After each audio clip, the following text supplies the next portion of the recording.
तो आज हम पढ़ने वाले हैं सिर्फ़ और सिर्फ बिहार के बारे में। बिहार से रिलेटेड जो भी एग्ज़ाम आने वाले हैं, जिसमें स्टैटिक जी पूछता हो बिहार से रिलेटेड, वो सब इसमें कवर हो जाने का। जैसे कि परिचय क्या है, इतिहास क्या है, भूगोल क्या, अर्थव्यवस्था, सब चीज़ पढ़ लेंगे बिहार के बारे में। जैसे कि बिहार पुलिस का एग्ज़ाम हो गया, बिहार टीचर्स के एग्ज़ाम हो गया, बिहार एसएससी के एग्ज़ाम हो गया, सब में पूछे जाएंगे। समझ गए? बिहार के लिए तो स्पेशली फिक्स है ही, बाकी और पूछे जाएंगे अदर स्टेट, उसमें भी पूछ सकता है बिहार के बारे में, है कि नहीं। तो जो बिहार वाले हैं उनके लिए एकदम क्या बोलते हैं, मक्खन है, मक्खन। स्टार्ट करते हैं। बिहार का एक परिचय।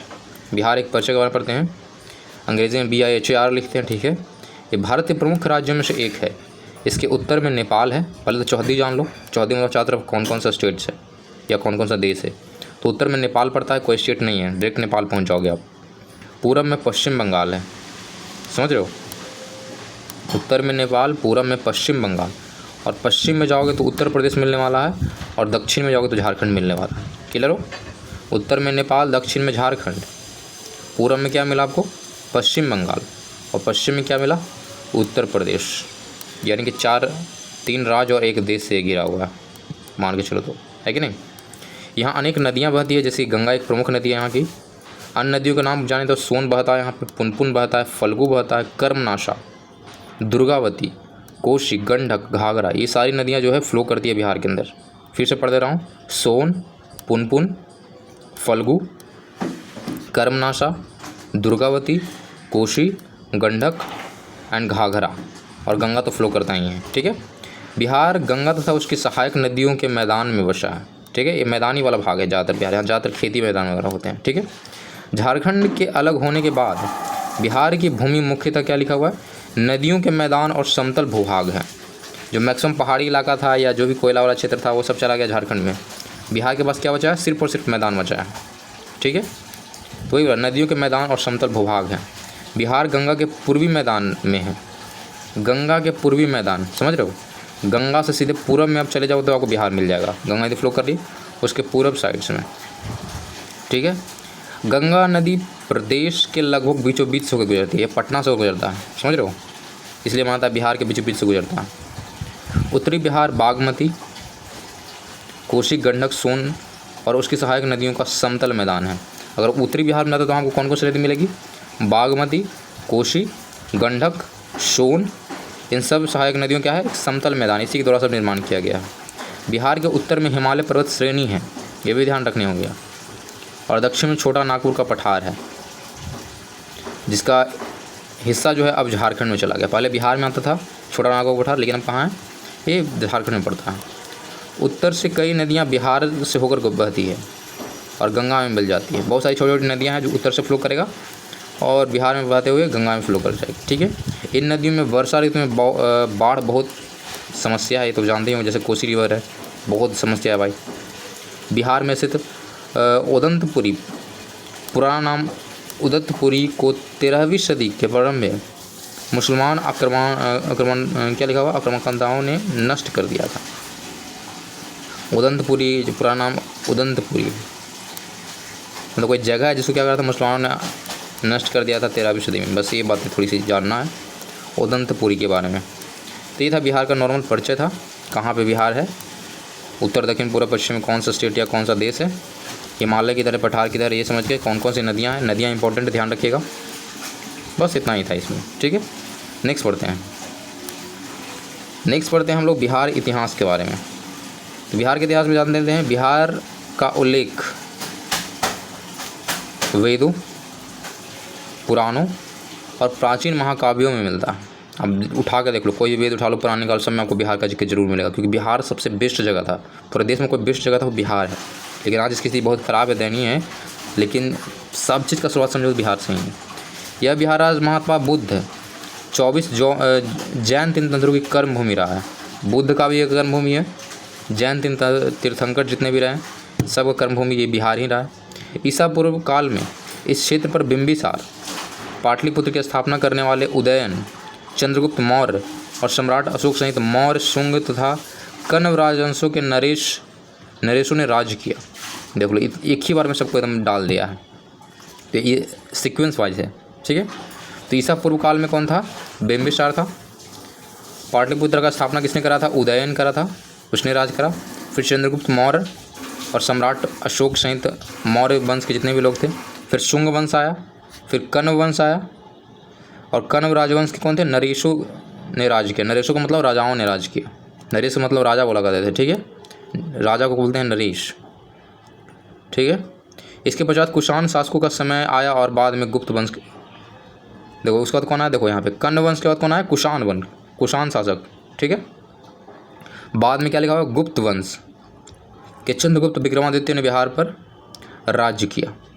ये ध्यान रखना है, चंद्रगुप्त मौर्य अलग हैं और चंद्रगुप्त विक्रमादित्य अलग हैं, तो ये थोड़ा सा कन्फ्यूजन रहता है बच्चों को, तो थोड़ा ध्यान देना है। चंद्रगुप्त मौर्य जो है मौर्य वंश से आ गए और चंद्रगुप्त विक्रमादित्य जो है गुप्त वंश से आते हैं, ये लास्ट में आए थे, ठीक है। ने बिहार पर राज्य किया। मध्यकाल में मुस्लिम शासकों का इस क्षेत्र पर अधिकार रहा। फिर क्या हुआ? राजाओं को हराकर मुसलमानों ने राज करा। बिहार पर से पहले विजय पाने वाला मुस्लिम शासक कोई था, तो उसका नाम था मोहम्मद बिन बख्तियार खिलजी। याद रखना, मोहम्मद बिन बख्तियार खिलजी, जिसने बिहार पर विजय प्राप्त किया था। बहुत कठिनाई से इसने प्राप्त करा था, क्योंकि बिहार पहले बहुत तगड़ा था स्टेट। खिलजी वंश के बाद तुगलक वंश तथा मुगल वंश का आधिपत्य रहा। देखो मुसलमानों में देखो इसमें भी वंश चलता था, जिसके मोहम्मद बिन बख्तियार खिलजी, मुसलमान तो है लेकिन वंश क्या है? खिलजी वंश का है। तो इसके बाद नया मुसलमान आया, खिलजी वंश के बाद कौन आया? तुगलक वंश ने राज करा बिहार में। फिर मुगल वंश ने राज करा, समझ गए। फिर लिखा है डॉक्टर अंसारी 1880 से लेकर 1936 ईस्वी एक प्रमुख मुसलमान राष्ट्रवादी नेता थे। इनका भी जन्म कहाँ से हुआ? बिहार में हुआ। तो ये थोड़ा बिहार का इतिहास था जो कि जानना इंपॉर्टेंट है। क्लियर है? आगे बढ़ते हैं, छोटा छोटा क्लियर हम आराम से कंप्लीट करते रहेंगे। बिहार के भूगोल के बारे में थोड़ा पढ़ लेते हैं। अभी बताया था, बेसिक बताया था, लेकिन अब डिटेल में पढ़ते हैं। प्रकृति रूप से यह राज्य गंगा नदी द्वारा दो भागों में विभाजित होता है, उत्तर बिहार मैदान और दक्षिण बिहार मैदान, क्योंकि मैदानी है पूरा बिहार। तो बीचों बीच गंगा बोला तो उत्तरी बिहार उसको बोलते हैं, गंगा के उस पार को उत्तरी बिहार और गंगा के इस पार को बोलते हैं हम दक्षिणी बिहार। सिंपल सी लैंग्वेज हम लोग का ये है, ठीक है। फिर लिखा हुआ है सुदूर पश्चिमोत्तर में हिमालय की तराई को छोड़कर, पश्चिमोत्तर पश्चिम और उत्तर चले जाओ यानी ऊपर की ओर, हिमालय की तराई को छोड़कर गंगा का उत्तरी मैदान समुद्र तल से 75 मीटर से भी कम ऊंचाई पर जलोढ़ समतली क्षेत्र का निर्माण करता है। ये भी याद रखना है कि कितना समुद्र तल से कितना ऊंचा है बिहार, तो 75 मीटर से भी कम है हाइट इसका, ठीक है। जलोढ़ ज़्यादातर मिट्टी यहाँ मिलेगा आपको। यहाँ बाढ़ आने की संभावना हमेशा बनी रहती है। घाघरा, गंडक, बागमती, कोसी, महानंदा और अन्य नदियाँ नेपाल में हिमालय से नीचे उतरती है और अलग अलग जल मार्गों से होते हुए गंगा में मिलती है। तो ये सब कहाँ है जो कांड होता है? सब बिहार के अंदर ये कांड होता है कि बहुत सारी नदी नेपाल से बहना शुरू करती है और फिर जाकर बिहार से होते हुए गंगा में मिलना शुरू कर देती है। इसमें नाम याद रखना है, घाघरा, गंडक, बागमती, कोसी, महानंदा और नदियाँ भी हैं इसके अलावा भी। फिर बात करते हैं झीलों और गर्त गुप्त लुप्त हो चुकी है। यहाँ पहले झील हुआ करता लेकिन अब है नहीं। झीलों और गर्त लुप्त हो चुकी इन धाराओं के प्रमाण हैं, मतलब ये धारा फ्लो करती है ऊपर से नीचे को, जितना भी झील था सबको लपेटे नदी बना दिया, सब खत्म हो गया, कुछ नहीं बचा झील। विनाशकारी बाढ़ लाने के लिए लंबे समय तक बिहार का शोक मानी जाने वाली कोसी नदी अब कृत्रिम पोतोरोहनों में सीमित हो गई है। मतलब क्या हुआ? समझ गए? बिहार का शोक पहले कोसी को बोला था, लेकिन अब कृत्रिम पोतोरोहन मतलब क्या हो गया? इसमें क्या होगा? बोटिंग वगैरह करते हैं जो नदी है इसमें, ठीक है। उत्तरी मैदान की मिट्टी ज़्यादातर नई कछारी मिट्टी है और उत्तरी मैदान में जाते कौन सी मिट्टी मिलेगा आपको? कछारी मिट्टी, जो गंगा से क्या कट फुट के आता है उसको बोलते हैं कछारी मिट्टी। जैसे बूढ़ी गंडक नदी के पश्चिमी में खड़िया युक्त और हल्की कण वाली ज़्यादातर दोमट बलुई मिट्टी मिलेगी आपको।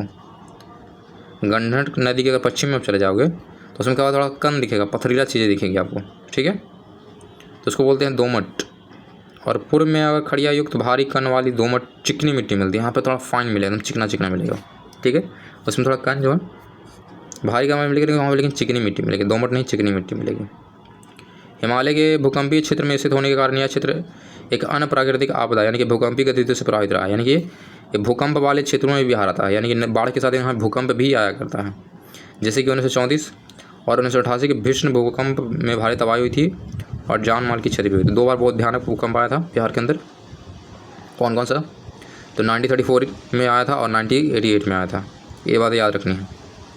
दक्षिण पश्चिम में सोन घाटी के पार दक्षिण पश्चिम में पहुँच जाओ, दिमाग में लगाना कि दक्षिण पश्चिम कहाँ पहुँच गया, यानी कि साउथ यहाँ पे दक्षिण पश्चिम में जाते हैं तो सोन नदी के पार स्थित कैमूर पठार में क्षैतिज क्या लिखा हुआ? बलुकासम की परत चूना पत्थर की परतों से ढकी है, ठीक है भाई। उत्तर के मुकाबले दक्षिण गांगेय मैदान ज़्यादा विविध है और अनेक पहाड़ियों का उत्थान कछाई सतह से होता है। अगर बिहार के दक्षिणी भाग में जाओ तो ये बोल रहा है क्या कुछ ज़्यादातर समतल मैदान मिलेंगे, साथ में क्या है विविधता ज़्यादा मिलेगी, मैदान जो होगा वो डिफरेंट टाइप का मिलेगा, ऐसा नहीं कि सब जगह एक ही मिट्टी मिलेगा। अगर साउथ बिहार में जाओ तो आपको डिफरेंट मिट्टी मिलेगा, साथ में क्या होगा छोटे मोटे पहाड़ियाँ भी मिलेगी, जैसे क्या बराबर की पहाड़ियाँ, गया की पहाड़ियाँ, समझ लो। फिर लिखा सोन नदी को छोड़कर सभी नदियाँ छोटी हैं। बिहार में जो भी नदियाँ हैं गंगा और सोन को छोड़ दें तो सारी नदी क्या है सब छोटी हैं, जिनके जल को सिंचाई नहरों की ओर मोड़ दिया जाता है। और भी लिखा हुआ यहाँ की मृदा काली चिकनी या पीली दोमट मिट्टी से संगठित अपेक्षाकृत पुरानी जलोढ़ीय है, मतलब पुराना जोड़ बुला सकते हो। काली चिकनी मिट्टी मिलेगा आपको यहाँ पे, पीली दोमट मिट्टी मिलेगा, ठीक है, फिर पुरानी जलोढ़ीय मिट्टी मिलेगा, ये बातें हैं। फिर यह खासकर क्षेत्र दक्षिण की ओर अनवर और रतीली मिलती है। अगर आप दक्षिण में चले जाओगे तो क्या मिलेगा, रतीली टाइप का मिट्टी मिलेगा जिसको बोलते हैं अनवर मिट्टी। क्लियर है? तो ये था मिट्टियों के बारे में और नदियों के बारे में, मैदानों के बारे में। क्लियर है? आगे बढ़ लेते हैं भाई, यहाँ के जलवायु को थोड़ा सा देख लेते हैं। तो जलवायु में लिखा गया है क्या कि यहाँ पे मेनली 3 ऋतु आपको देखने को मिलेगा। मार्च से जून तक जो चलेगा गर्मी आपको दिखाई देगा, मार्च से लेकर जून तक बिहार में क्या दिखाएगा, गर्मी आपको दिखाई देगा। फिर अब मध्य जून से अक्टूबर तक आपको यहाँ पर दक्षिण पश्चिम मानसून वाली वर्षा ऋतु दिखाई देगी, यानी अक्टूबर तक यहाँ बारिश होता है बिहार के अंदर। फिर अब नवंबर से फरवरी तक यहाँ देखोगे तो यहाँ पे ठंडा दिखेगा, यानी कि ज़्यादा यहाँ 3 ही मौसम दिखाई देंगे। वसंत तो ऐसा कुछ दिखाई नहीं देता है यहाँ, डायरेक्ट गर्मी पड़ेगा, बरसात पड़ेगा और ठंडा पड़ेगा। क्लियर है? सुदूर उत्तर को छोड़कर मई राज्य का सबसे गर्म महीना माना जाता है। बिहार के अंदर मई महीने बहुत ज़्यादा गर्मी पड़ती है, और इस बार तो जब जानते हो कितना पड़ा था तुम, जिसके तापमान जो है 32 डिग्री को भी पार कर जाता है। इस बार तो बहुत ज़्यादा रिकॉर्ड था भाई, 49 तक यहाँ रिकॉर्ड गया था, 48-49 तक। राज्य में सामान्यतः वार्षिक वर्षा पश्चिम मध्य में 1116 मिमी और सुदूर उत्तर में 1524 मिलीमीटर के बीच होता है। समझ गए? वर्षा का सेंटीमीटर भी दिया हुआ है, कितना मिलीमीटर से लेकर कितना मिलीमीटर तक होता है, ठीक है।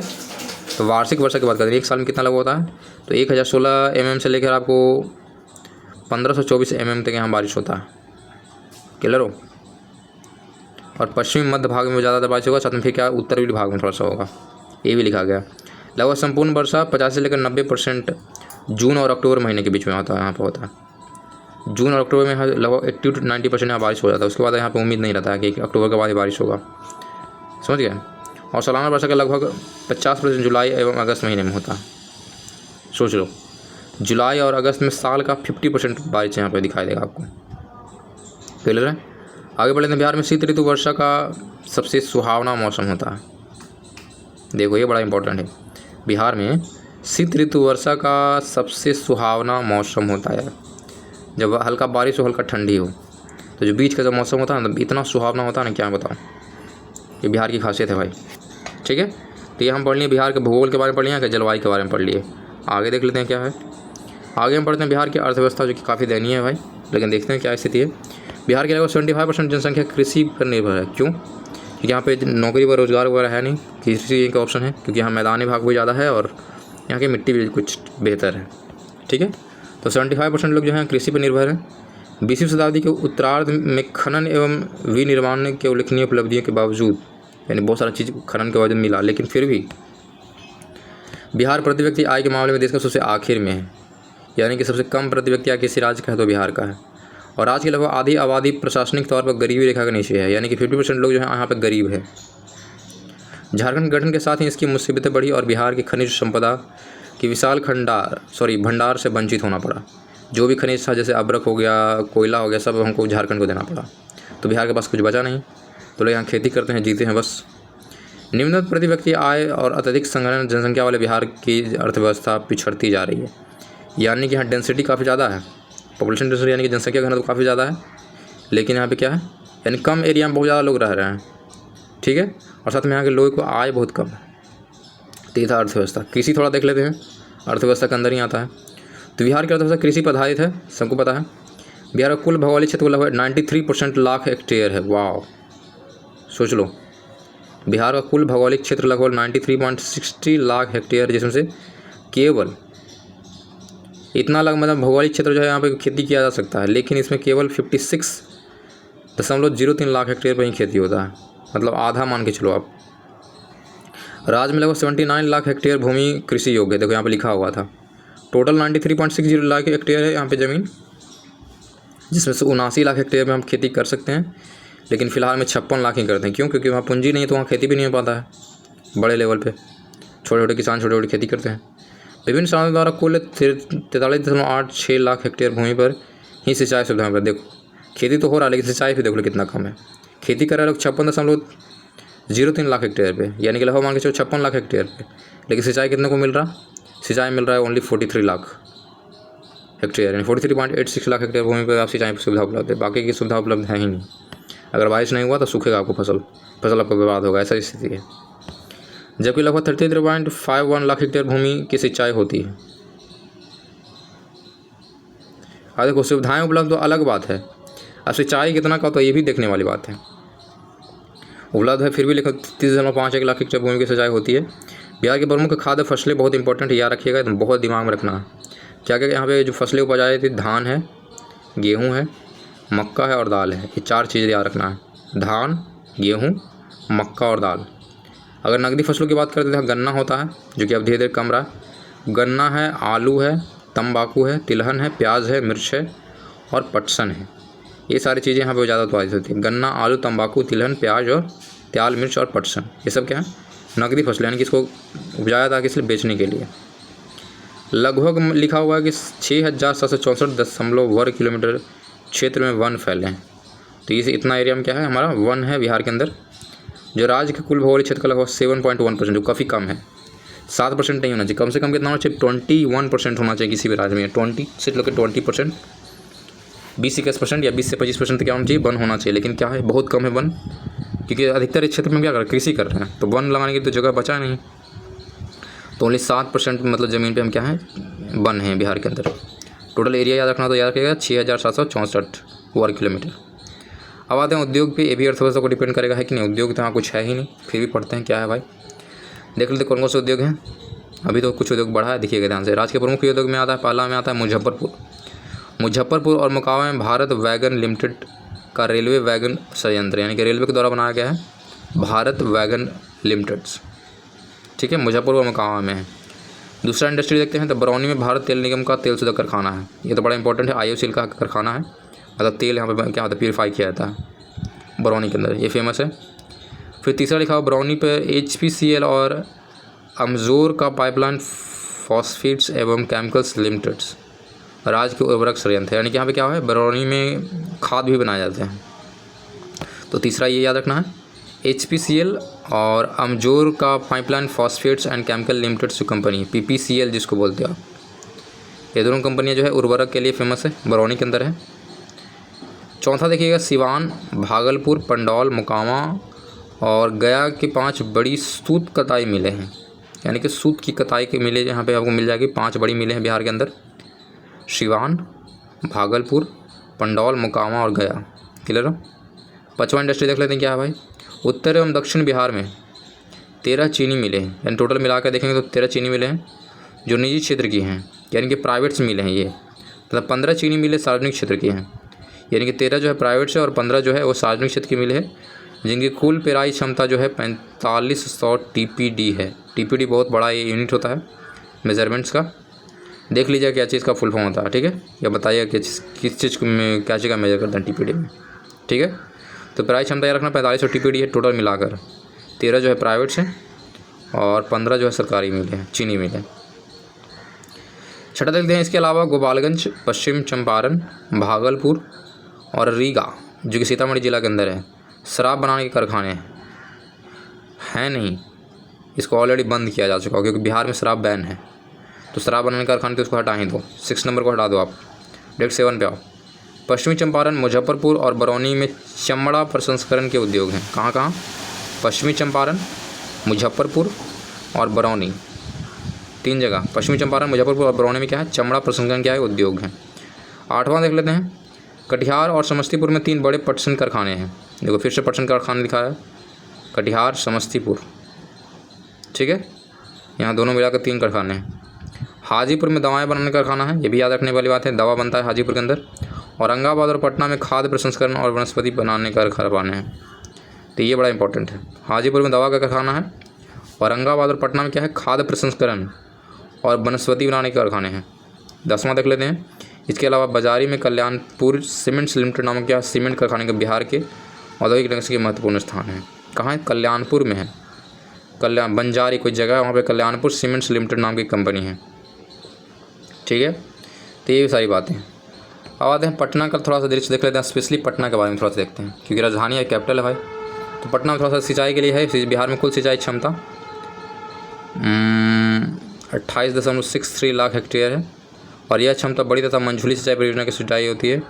और यहाँ बड़ी और मध्यम सिंचाई परियोजना का सृजन किया जाता है, और 48.97 लगभग 49 लाख हेक्टेयर क्षेत्रफल की सिंचाई प्रमुख सिंचाई योजना के माध्यम से की जाती है। रवि के क्यूब सॉल्वर को 20 चरणों की आपकी पहली हल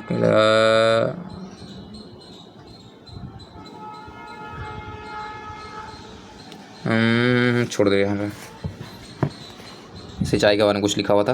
तो इतना जान के बिहार का था, कृषि है, उद्योग है, और क्या था, सिंचाई के बारे में था। पटना के देश पता नहीं बीच में कैसे डाल दिया ये 3 चीज़ आना था। सिंचाई के बारे में थोड़ा सा अलग से लिखना चाहिए था। ठीक है, कोई बात नहीं, आगे देख लेते हैं। बिहार का परिवहन थोड़ा देख लिया जाए। अभी मेट्रो बनने वाला बिहार के अंदर, पटना के अंदर अभी क्या स्थिति है, परिवहन देख लीजिए। बिहार की परिवहन व्यवस्था शुरू से ही नदियों की प्रभावित रही है।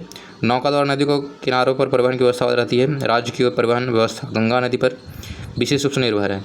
गंगा नदी के उत्तर तथा दक्षिण मैदान भागों में रेल एवं सड़कों द्वारा परिवहन की व्यवस्था है। बाढ़ आदि से प्रभावित होती है, इसलिए नदी के किनारों पर सुदृढ़ तटबंधों का निर्माण कराया गया है। बिहार के उत्तर भारत में अनेक राज्य सड़क मार्ग से जुड़े हैं, और शेरशाह ने पेशावर तक सड़क मार्ग निर्माण कराया था। याद रखना, शेरशाह ने क्या करा था, शेरशाह ने पेशावर तक सड़क निर्माण कराया था बिहार के अंदर ही, और यह मार्ग उस समय सड़क ए आज़म कहलाता था। आजकल इस सड़क को द ग्रांड ट्रंक रोड बोलते हैं। तो याद रखना, द ग्रांड ट्रंक रोड कहाँ है, बिहार के अंदर है, जिसको जीटी रोड बोला जाता है। शेरशाह ने 1542 ईस्वी में इसका निर्माण करवाया था, और यह सड़क पेशावर से कोलकाता तक जाती थी। सोच लो, पेशावर से लेकर, पेशावर कहाँ है, पाकिस्तान के अंदर होगा में भी, पेशावर से लेकर कोलकाता तक रास्ता जाता है बिहार से होते हुए। बिहार के परिवहन व्यवस्था में सड़कों और रेल मार्गों का बहुत महत्वपूर्ण है, किंतु जल परिवहन का विकास सीमित हो चुका है। बिहार में यातायात के मुख्यतः 4 साधन हैं। पहला है सड़क, रेलवे, उड़ियन। ये 3-4 चीज़ें लिखी गई है। ठीक है, एक पानी वाला याद रखना, तो पानी वाला बहुत सीमित हो गया। तो सड़क में आते हैं, तो पुराने समय में ही बिहार उत्तर भारत में अन्य भागों में सड़क मार्ग से जुड़ा हुआ है।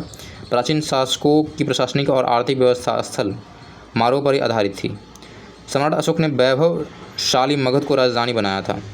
मगध को राजधानी इसने बनाया था, और राजगौर यानी राजगीर की बात हो रहा है, राजगीर और पाटलिपुत्र के बीच राजमार्ग का निर्माण कराया था।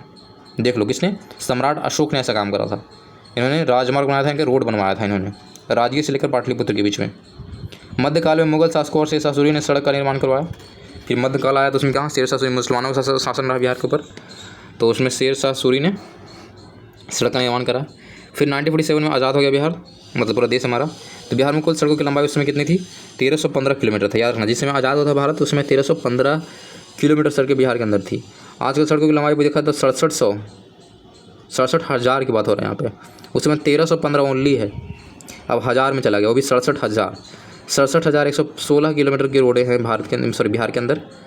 और राष्ट्रीय राजमार्ग की प्राथमिक सड़क व्यवस्था भी है यहाँ पे, यानी कि नेशनल हाईवेज भी है यहाँ पे। इसके रखरखाव की व्यवस्था केंद्रीय सरकार पर निर्भर करती है, यानी कि राज्य सरकार नहीं देखेगी नेशनल हाईवे को। नेशनल हाईवे कौन देखेगा, सेंट्रल देखेगा। राज्य में 4717 किलोमीटर लंबे सड़क मार्ग का निर्माण किया गया है, समझ रहे हो। इसके अतिरिक्त 26,092 किलोमीटर लंबी सड़कों की 2 लेन का निर्माण किया जा रहा है, और आगे भी निर्माण हो रहा है धीरे धीरे। तो ये सब चीज़ें हैं जो याद रखना है। यहाँ पर नेशनल हाईवेज के नाम दिए हुए हैं, जो कि आपको याद रखना होगा। जैसे राष्ट्रीय राजमार्ग NH2 है, जो कि 392 किलोमीटर लंबा है। फिर NH6 है, जो कि बिहार के अंदर ही है, यह 22 किलोमीटर लंबा है। फिर NH23 दिख जाएगा, 250 किलोमीटर लंबा है। फिर NH28 दिख जाएगा, जो कि 260 किलोमीटर लंबा है। फिर NH30 आ जाएगा, तो NH30 जो आपको 230 किलोमीटर लंबा मिलेगा। और सबसे लंबा जो कोई बिहार के अंदर फ्लो करता है तो वह है NH31, जो कि 437 किलोमीटर लंबा है। तो नेशनल हाईवे कितना हो गया, 1 2 3 4 5 6 नेशनल हाईवे जो है बिहार के अंदर फ्लो करती है, मतलब चलती है। NH2 392, NH6 22, NH23 250, और NH28 259, NH30 230 एंड NH31 जो है 437। तो ये सारी बात याद रखना। सबसे कम जो है वो NH6 है, और सबसे ज़्यादा जो है NH31 है। आगे बढ़ लेते हैं प्रांतीय राजमार्ग, जो जिला मुख्यालय और प्रदेश की राजधानी को जोड़ते हैं। बिहार के मैदानी भाग में सड़कें बरसात में पानी से डूब जाती हैं। ये थोड़ा सा ख़राब स्थिति है बिहार का, क्योंकि यहाँ बरसात से क्या होता है, प्रभावित होता है सड़कें। स्थानीय सड़कों जो जिला मुख्यालय को कस्बों और गाँवों को आपस में जोड़ती है, यानी कि प्रांतीय राजमार्ग है। प्रांतीय का मतलब क्या होगा, शहरों को जोड़ने वाला, मुख्यालय और प्रदेश को जोड़ता है। स्थानीय सड़क का मतलब जो क्या होगा, गाँव वालों को जोड़ता, कस्बों गाँव को आपस में जोड़ती है। और एक कच्ची और पक्की दोनों तरह की होती हैं। अगर बिहार की सड़कों को देखो गाँव वाला, तो कच्ची पक्की दोनों होगा, थोड़ा सा टूटा फूटा दिखाई देगा, बरसात में टूट फूट जाता है, जनरली आपको ईंट से बना हुआ दिखाई देगा। माह 2008 तक बिहार में लगभग 45,721 किलोमीटर पक्की सड़कें थी। इसमें लिखा हुआ है 3,734 किलोमीटर राष्ट्रीय राजमार्ग है, यानी कि नेशनल हाईवेज थी। 2008 का ये रिपोर्ट है। फिर 3,766 किलोमीटर प्रांतीय राजमार्ग था, यानी कि शहरों का जो राजमार्ग होता है वो था। फिर 7,992 किलोमीटर जो है प्रमुख जिला सड़कें थी, और 2,828 किलोमीटर अन्य जिला सड़कें, साथ में 27,400 किलोमीटर जो है ग्रामीण सड़कें थी शामिल थी। ये 2008 का रिपोर्ट है। तो ये लेंथ याद रखना कोई ज़रूरी नहीं है, बस ऐसे इन्फॉर्मेशन याद रखो। नेशनल हाईवे आपको याद रखना पड़ेगा, और बाकी ये सब याद नहीं रखना कितना कौन किलोमीटर लंबा था, ठीक है। रेलवे की बात करते हैं तो रेलवे यहाँ बहुत प्रमुख साधन है भाई। तो बिहार में रेल लाइनों का अच्छा जाल बिछा हुआ है। मोकामा में एकमात्र रेलवे पुल होने के कारण उत्तरी बिहार के लिए परिवहन व्यवस्था में थोड़ी सी परेशानी तो है अब, लेकिन अभी बनाया जा रहा है। बहुत सारे पुल बनाए जा रहे हैं उत्तरी बिहार को जोड़ने के लिए। कुछ महत्वपूर्ण स्थानों को जोड़ने वाले रेल मार्ग जैसे कि क्या है, मुजफ्फरपुर, समस्तीपुर, बरौनी, कटिहार। समस्तीपुर राज्य का मुख्य रेलवे जंक्शन है। तो ये सारे जो है याद रखना है, बहुत सारे जंक्शन है, पटना जंक्शन, ये जंक्शन, वो जंक्शन, बहुत सारा है। उड़ान यानी वही बात कर रहा है, एरोप्लेन्स वगैरह की उड़ने की बात हो रहा है। तो राज्य में सभी बड़े जिलों हवाई पट्टियों के अलावा पटना में अंतर्राष्ट्रीय हवाई अड्डा है, यानी कि इंटरनेशनल लेवल का फ्लाइट कैसे यहाँ से डायरेक्ट उड़ोगे तो दूसरे कंट्री में जाओगे। परिवहन के द्वारा राज्य की आर्थिक प्रगति और विकास होता है। परिवहन की समुचित व्यवस्था से औद्योगिकरण, कृषि और सामाजिक जीवन का विकास होता है। तो ये भी थोड़ा बात ध्यान रखना है कि औद्योगिकरण, कृषि और सामाजिक जीवन का बेहतरीन होता है परिवहन की समुचित व्यवस्था से। जाहिर सी बात है, लोग ट्रैवल करेंगे तो राज्य का विकास होगा ही। तो ये था हमारा क्या, शायद परिवहन के बारे में हमने पढ़ा था, ठीक है। अब आगे बढ़ने वाले हैं शिक्षा के बारे में। बिहार की शिक्षा की स्थिति बहुत दयनीय है, भी जानते हो आप। यदि 20वीं शताब्दी में उत्तरार्ध में बिहार की शिक्षा का दर लगभग 3 होकर राज्य की जनसंख्या करीब 48% तक पहुँच गई, फिर भी यह देश के अन्य राज्यों की शिक्षा दर की तुलना में काफ़ी नीचे है। महिलाओं की शिक्षा दर से वहाँ पर 33.3% दिखाया गया है, और पुरुषों की शिक्षा दर जो है 60% है। 14 वर्ष तक के सभी बच्चों को शिक्षित करने का राज्य का प्रधान लक्ष्य रहा है, जिसलिए कहा होता है फ्री एजुकेशन दिया जाता है 14 तक, 14 साल की उम्र तक बिहार के अंदर, यानी पूरे देश के अंदर सब व्यवस्था है। तो बिहार में बस ध्यान देता है। इसके लगभग 90% जो बच्चे हैं प्राथमिक स्कूल में दाखिला लेने योग्य हैं, लेकिन उनमें से बहुत कम ही माध्यमिक स्तर पर पहुँच पाते हैं, क्योंकि उनकी आर्थिक व्यवस्थाएँ उन्हें काम करने के लिए बाध्य करती है। जैसे कोई बच्चा है तो उसको क्या, माता पिता को हेल्प करना पड़ता है, वो जाके क्या करता है, बाप के साथ क्या करता है, काम करता है दूसरे क्या, या जो ये बातें हैं। तो वो क्या करता है, हमेशा पार्थिंग पढ़ता है, मिडिल में या हाई में क्लास में नहीं पढ़ पाता है, खासकर लड़कियाँ, ठीक है। व्यावसायिक और तकनीकी शिक्षण संस्थाएं सरकारी विभाग द्वारा सहायता प्राप्त है। बिहार के उच्च शिक्षण संस्थानों में पटना स्थित प्राचीन एवं महत्वपूर्ण पटना विश्वविद्यालय, बहुत पुराना विश्वविद्यालय है, इसलिए इसको लिखा गया प्राचीन लिखा गया, ठीक है। तो पटना विश्वविद्यालय चल जाइए। मुजफ्फरपुर में BRA बिहार विश्वविद्यालय। भागलपुर में तिलका मांझी विश्वविद्यालय पहुँच जाइए आप, तिलका मांझी भागलपुर विश्वविद्यालय शामिल है। बाद में दोनों शिक्षण संस्थान में विभिन्न विषयों को स्नातक स्तर के पाठ्यक्रम संचालित करते हैं, और इनसे अनेक महाविद्यालय संबंध हैं। The Patna school of the arts and craft के विशिष्ट विषयों की शिक्षा दी जाती है। तो बहुत सारे कॉलेज भी हैं, बहुत सारे पुराना वाला जो था उसका नाम याद रखना है, जैसे कि क्या बताया हमने, पटना यूनिवर्सिटी बताया, और BRA बिहार विश्वविद्यालय जो मुजफ्फरपुर में वो बताया, फिर भागलपुर में बताया तिलका मांझी भागलपुर विश्वविद्यालय। तीसरा जो है बहुत इंपॉर्टेंट है, पुराना विश्वविद्यालय, तो नाम याद रखना चाहिए। फिर पॉइंट करके लिखा हुआ कि प्राचीन काल में बिहार शिक्षा का प्रमुख केंद्र था। देखो सबसे पहले टॉप पर था। प्राचीन काल में बात करें तो बिहार से शिक्षित कोई देश नहीं था, कोई राज्य नहीं था। सबसे शिक्षित कोई था तो बिहार ही था। बिहार सबसे नंबर 1 पे था, टॉप में, और आज से देखो सबसे नीचे है। तो बिहार प्राचीन काल में शिक्षा का प्रमुख केंद्र था। शिक्षा का प्रमुख केंद्र नालंदा विश्वविद्यालय, जो कि जला दिया गया, तोड़ दिया गया मुगल शासकों द्वारा। विक्रमशिला विश्वविद्यालय यहीं मिलेगा आपको। वर्जासन विश्वविद्यालय और उदंतपुरी विश्वविद्यालय, 4 विश्वविद्यालय को मिलेंगे मेन इंपॉर्टेंट पड़े, जो कि बिहार में ही है। सोच लो, इससे बड़ा आपको प्रूफ क्या चाहिए, कौन कौन सा देख लो। नालंदा विश्वविद्यालय, विक्रमशिला विश्वविद्यालय, वज्रासन विश्वविद्यालय और उदंतपुरी विश्वविद्यालय, ये सब के सब बिहार के अंदर थे। बिहार में शिक्षा मध्यकाल में प्रारंभ हुई थी और इस समय अधिकांशतः मुस्लिम ही उच्च शिक्षा ग्रहण करते थे। शिक्षा का माध्यम फारसी था, किंतु यह संस्कृत में भी शिक्षण संस्थान थे। ठीक है। अजीमाबाद जो कि पटना का नाम है, बिहार में फारसी का सबसे बड़ा केंद्र था, पर इसको अजीमाबाद बोला जाता था पटना को। तो फारसी सबसे ज़्यादा यही लोग होते थे। बिहार के प्रसिद्ध विद्वानों में काजी गुलाम मुजफ्फरपुर से थे। देखो विद्वान भी बहुत सारे हुए, तो काजी गुलाम जो है बहुत बड़े विद्वान थे, ये मुजफ्फरपुर से आते हैं, यानी कि उनका जन्म मुजफ्फरपुर में हुआ था। आधुनिक शिक्षा का प्रारंभ जो अगर बात करें बिहार के अंदर, तो 1835 से शुरू हुआ। लॉर्ड विलियम बेंटिक द्वारा किया गया था आधुनिक शिक्षा का प्रारंभ, यानी कि इंग्लिश हिंदी वगैरह जो भी है मॉडर्न जो टीचिंग मेथड हुआ स्टार्ट करा गया 1835 में बिहार के अंदर। शिक्षा का माध्यम में संस्कृत और फारसी के साथ अंग्रेजी भी था, लेकिन अंग्रेजी भाषा सर्वप्रमुखता थी। नंबर 1 पर रखा गया था क्योंकि अंग्रेजी लोग पढ़ा रहे थे। संस्कृत, फारसी और अंग्रेजी तीनों चीज़ पढ़ाई गई। पूर्णिया बिहार के शरीफ तथा छपरा एक अंग्रेजी शिक्षण केंद्र की स्थापना की गई। कहाँ कहाँ है? बिहार सिर्फ नालंदा जिला के अंदर पड़ता है। छपरा में एक अंग्रेजी शिक्षा केंद्र बनाया गया, 3 जगह। पूर्णिया का बिहार शरीफ लिखा था, छपरा, ये थे 2-3 जगह है जो हो गया है अंग्रेजी के भी मतलब शिक्षण संस्थान भी बनाए गए थे अंग्रेजों के द्वारा। ये मान चलो। तो ये था हमारा बिहार की शिक्षा की व्यवस्था क्या है वो देखने के लिए। आगे बढ़ लेते हैं भाई बिहार के बारे में। प्राचीन शिक्षा केंद्र की बात करते हैं, जो अभी बात कर रहे थे हम लोग, डीपली अब बात करेंगे। तो प्राचीन काल में बिहार शिक्षा का प्रमुख केंद्र रहा है और जो कि निम्नलिखित रहे हैं। पहला तो आता है नालंदा विश्वविद्यालय, जो कि नालंदा में था। मुख्य लेख जो है नालंदा विश्वविद्यालय के बारे में पढ़ते हैं तो क्या है भाई? गुप्तकालीन सम्राट कुमार गुप्त प्रथम ने 415 से लेकर 454 ईस्वी पूर्व नालंदा विश्वविद्यालय की स्थापना करा था। बड़ा इंपॉर्टेंट है। नालंदा विश्वविद्यालय की स्थापना किसने करा था? तो कुमार गुप्त प्रथम ने करा था। कब करा था?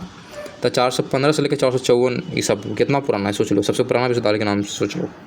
415 यहाँ है, 415 से लेकर 454 ईसा पूर्व में बनाया गया था कुमार गुप्त प्रथम के द्वारा। नालंदा विश्वविद्यालय में अध्ययन करने के लिए जावा, चीन, तिब्बत, श्रीलंका, कोरिया आदि के छात्र आते थे। देख लो भाई, चीन, ये जापान लिखना चाहिए था, जावा लिखा गया। जापान, चीन, तिब्बत, श्रीलंका एवं कोरिया। ठीक है। तो इन सारी कंट्री के लोग यहाँ आते थे पढ़ने के लिए। जब हेनसंग भारत आया था तो उस समय नालंदा विश्वविद्यालय में 8500 छात्र थे। सोच लो भाई, 85 8,500 छात्र। और शिक्षक की संख्या देखो तो हिल जाओगे आप, 1510। सोच लो कितना ज़्यादा शिक्षक है इतने कम बच्चे पे। 8500 शिक्षक में 1510 अध्यापक थे। इसमें प्रख्यात अध्यापकों में शिलभद्र का नाम बहुत ऊपर में आता है। शिलभद्र, ये सब टीचर का नाम पढ़ रहा हूँ, ध्यान रखिएगा। शिलभद्र, धर्मपाल, चंद्रपाल, गुणमती, स्थिरमती, प्रभामित्र, जीनमित्र, दिक्नाग, ज्ञानचंद्र, नागार्जुन, वसुबंधु, असंग, धर्मकृति, ये सब क्या है? टीचर के नाम हैं जो गुरु हुआ करते थे। फिर से मैं पढ़ दे रहा हूँ, ध्यान रखिएगा। शिलभद्र, धर्मपाल, चंद्रपाल, गुणमती, स्थिरमती, प्रभामित्र, जीनमित्र, दिक्नाग, ज्ञानचंद्र, नागा अर्जुन, वसुबंधु, असंग, धर्मकृति, ये सारे। ठीक है। इस विद्यालय में पाली भाषा में शिक्षण कार्य होता था। पाली लैंग्वेज इंपॉर्टेंट था। 12वीं सदी में बख्तियार खिलजी के आक्रमण से यह विश्वविद्यालय को नष्ट कर दिया गया। बख्तियार खिलजी जो पहला मुस्लिम था जिसने बिहार पे आक्रमण करा था और राज्य करा था, उसने गुस्से में क्या करा, पूरे यूनिवर्सिटी को ही जला दिया। जो लाइब्रेरी था वो लगभग 2-3 महीने तक जलता रह गया था, इतना किताबें थी यहाँ। अगर आज किताबें आज बच रही होती तो बिहार से बड़ा कोई कंट्री भी नहीं होता, कोई जगह नहीं होता जितना शिक्षित होता बिहार आज। लेकिन आज स्थिति है कि कुछ नहीं बचा, हमारा पूर्वजों ने कुछ नहीं बचा पाए, तो आज हम लोग भुगत रहे कि बिहार में कुछ से कुछ नहीं बचा। ये है स्थिति बिहार की। आगे बढ़ लेते भाई। तो अगला जो विश्वविद्यालय आता है उसका नाम है विक्रमशिला विश्वविद्यालय। इसकी स्थापना जो है पाल वंशीय शासक ने 710 से लेकर 810 के बीच में करा था। विक्रमशिला विश्वविद्यालय किसने करा था? पाल वंश के जो राजा थे ना, उन्होंने करा था। विक्रमशिला विश्वविद्यालय बौद्ध धर्म के व्रजयान शाखा का प्रमुख केंद्र था। यहाँ मतलब बौद्ध की शिक्षा ज़्यादातर दिया जाता था। व्रजयान शाखा का प्रमुख केंद्र था। यहाँ न्याय, तत्वज्ञान के एलिमेंट्स के बारे में जो भी चीज़ें उसके बारे में पढ़ाते थे। न्याय तो आप जान ही रहो भाई, न्याय, तत्वज्ञान एवं व्याकरण की शिक्षा दी जाती है। इनके बोलने वाली चीज़ें की बात है। व्याकरण मतलब शुद्ध बोलिए, तत्वज्ञान जो भी चीज़ें उसको जानिए पहचानिए, और न्याय मतलब वही समझ ही रहे हो आप, जजमेंट्स वाले 3 चीज़ें पढ़ाई होती थी, बहुत ज़्यादा इंपॉर्टेंट। विक्रमशिला विश्वविद्यालय के विद्वानों में रचित विरोचन, ज्ञानभद्र, बुध जेतरीन, रत्नाकर, शांति ज्ञान, श्री मित्र उभयंकर थे। यहाँ का टीचर का नाम जान लेते हैं, फिर से पढ़ते रहा हूँ। यहाँ का टीचर विक्रमशिला विश्वविद्यालय के टीचर का नाम है विद्वान। आप बोलो, टीचर नहीं बोलो, विद्वान।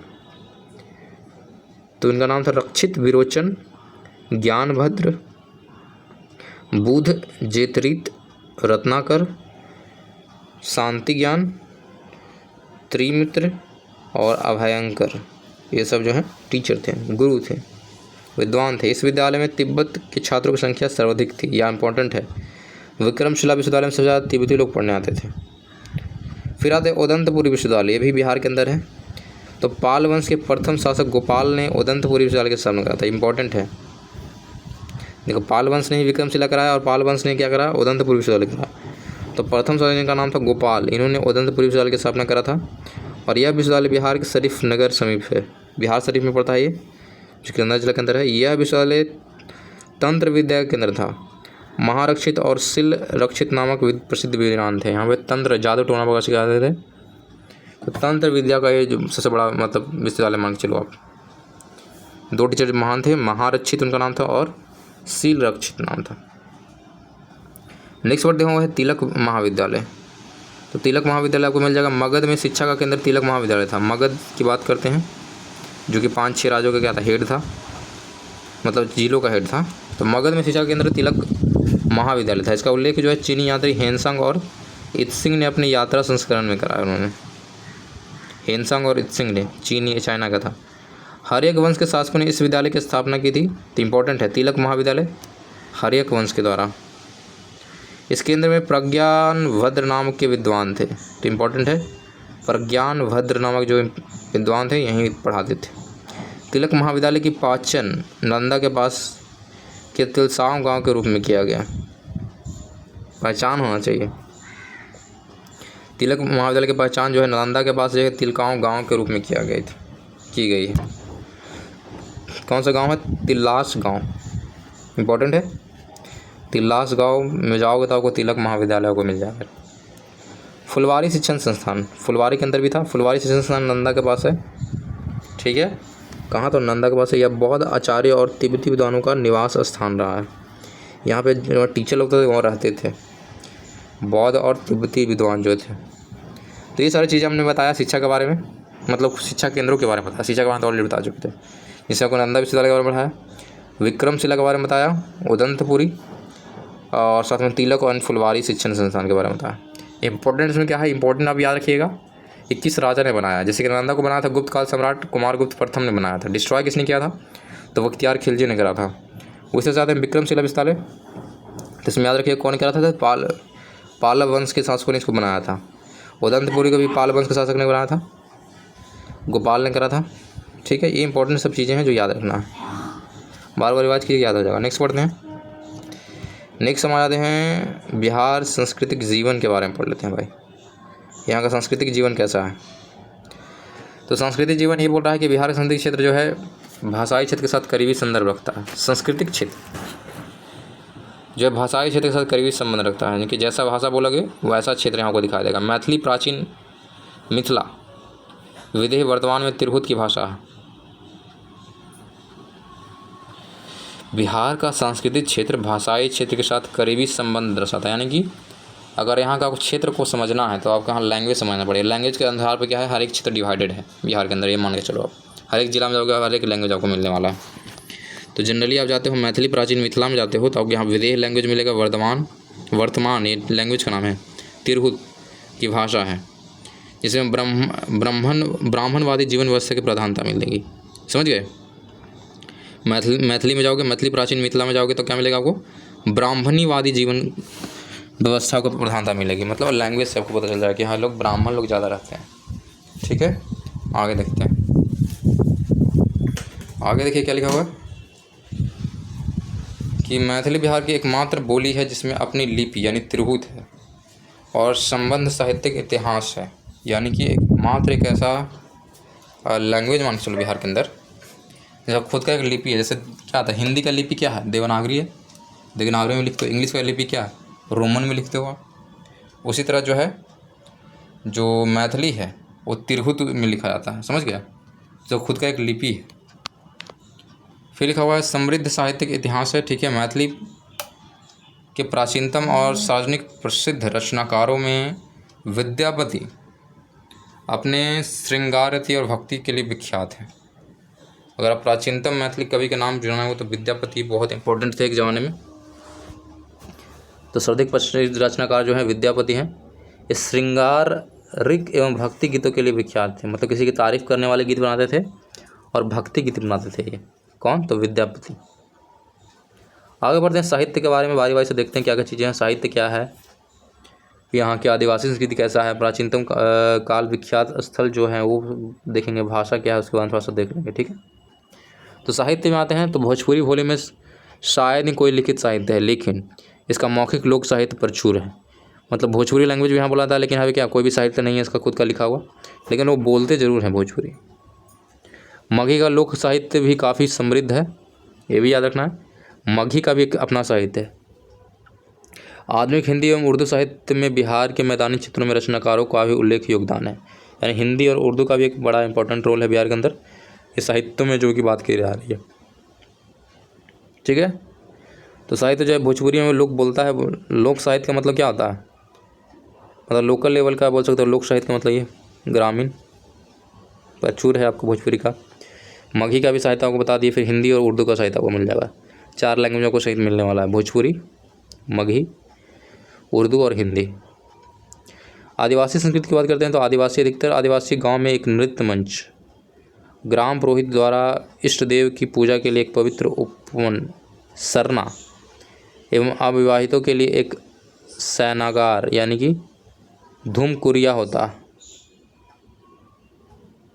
साहित्यिक हाट जनजातियाँ अर्थव्यवस्था में महत्वपूर्ण भूमिका निभाते हैं।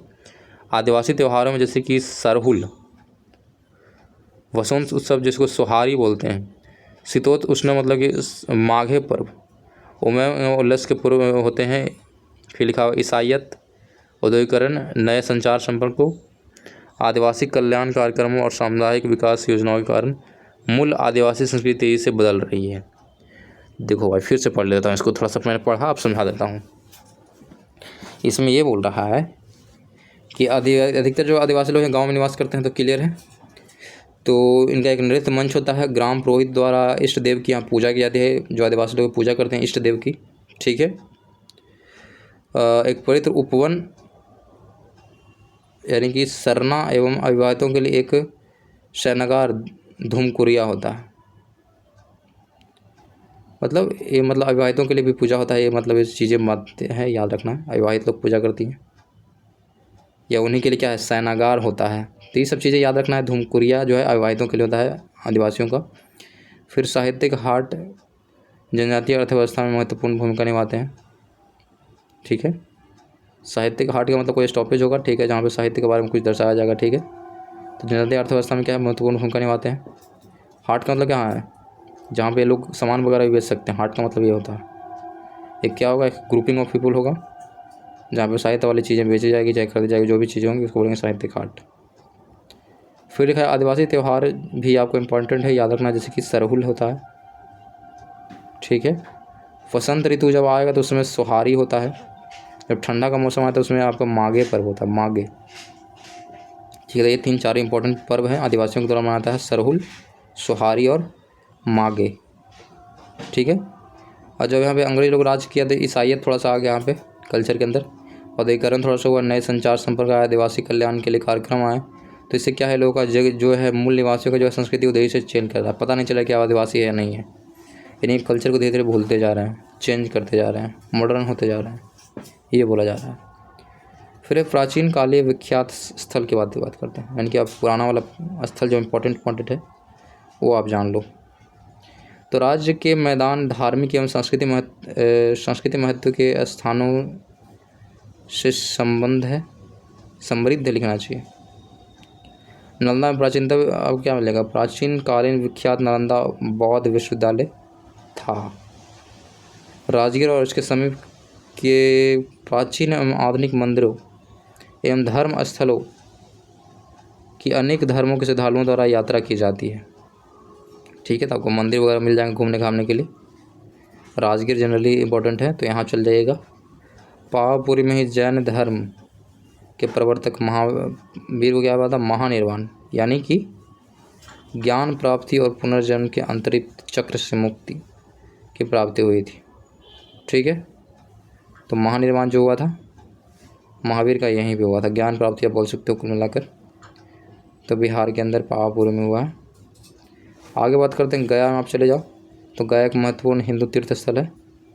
इसके निकट आपको बौद्ध धर्म का पवित्र स्थल बोध गया भी मिल जाएगा आपको, जहाँ बुद्ध की बोधित्व की प्राप्ति हुई थी, यानी कि ज्ञान की प्राप्ति। पटना के उत्तर में सोनपुर के समीप हरिहर क्षेत्र में पड़ते 1 नवंबर में आप चले जाओ। यहाँ भारत के प्राचीनतम में विशाल पशु मेला में से एक का आयोजन होता है, यानी कि सबसे पुराना मेला है ये, बहुत पहले से चलता आ रहा है। ये माना जाता था उस समय अंग्रेज से पहले के समय कि ये ऐसा मेला था यहाँ की जो क्या नहीं बिकता था इंसान तक बेचे जाते थे। सोच लो, हर चीज़ इस मेले में बेचे जाते थे। अभी भी ये लगता है इंपॉर्टेंट मेला है, आप जाकर घूम सकते हो, लेकिन अब इंसान नहीं बेचे जाते, अब जो है जानवर वगैरह बेच जाएंगे, हर एक जानवरों को मिलेंगे, हर चीज़ मिलेगा आपको। ठीक है, बिहार के अनेक हिंदू त्योहारों में होली, आवाज़ देखिए, अब आगे पशु मेला के बाद क्या आते हैं त्यौहार पे आइए। तो त्यौहार में होली बड़ा इंपॉर्टेंट है, छठ बहुत इंपॉर्टेंट है, मुख्यतः स्त्रियां और सूर्य की आराधना करती हैं। ये बिहार का सब बेस्ट प्रमाणता है, इससे बड़ा कोई पर्व नहीं है बिहार में। फिर है अत्यधिक महत्वपूर्ण, ठीक है, ये 2 पर्व याद रखना, होली और छठ। साथ में दुर्गा पूजा भी बहुत सारे छठ हैं, मतलब बहुत सारे पर्व हैं जो कि इंपॉर्टेंट है बिहार में, तो ये चीज़ याद रखनी है। आगे बढ़ते हैं, भाषा के बारे में बात करते हैं। भाषा तो इंपॉर्टेंट है भाई किसी भी राज्य के लिए। तो कौन कौन सी भाषा यहाँ बोली जाती है, तो लिखा हुआ है यहाँ बिहार की आधिकारिक भाषा जो है हिंदी है, यानी कि जो भी लैंग्वेज डॉक्यूमेंट्स वगैरह बनाए जाएंगे, जो भी सरकारी काम में होंगी वो हिंदी लैंग्वेज के अंदर ही होगी, तो इसलिए इसको बोला गया आधिकारिक भाषा जो है बिहार की हिंदी है।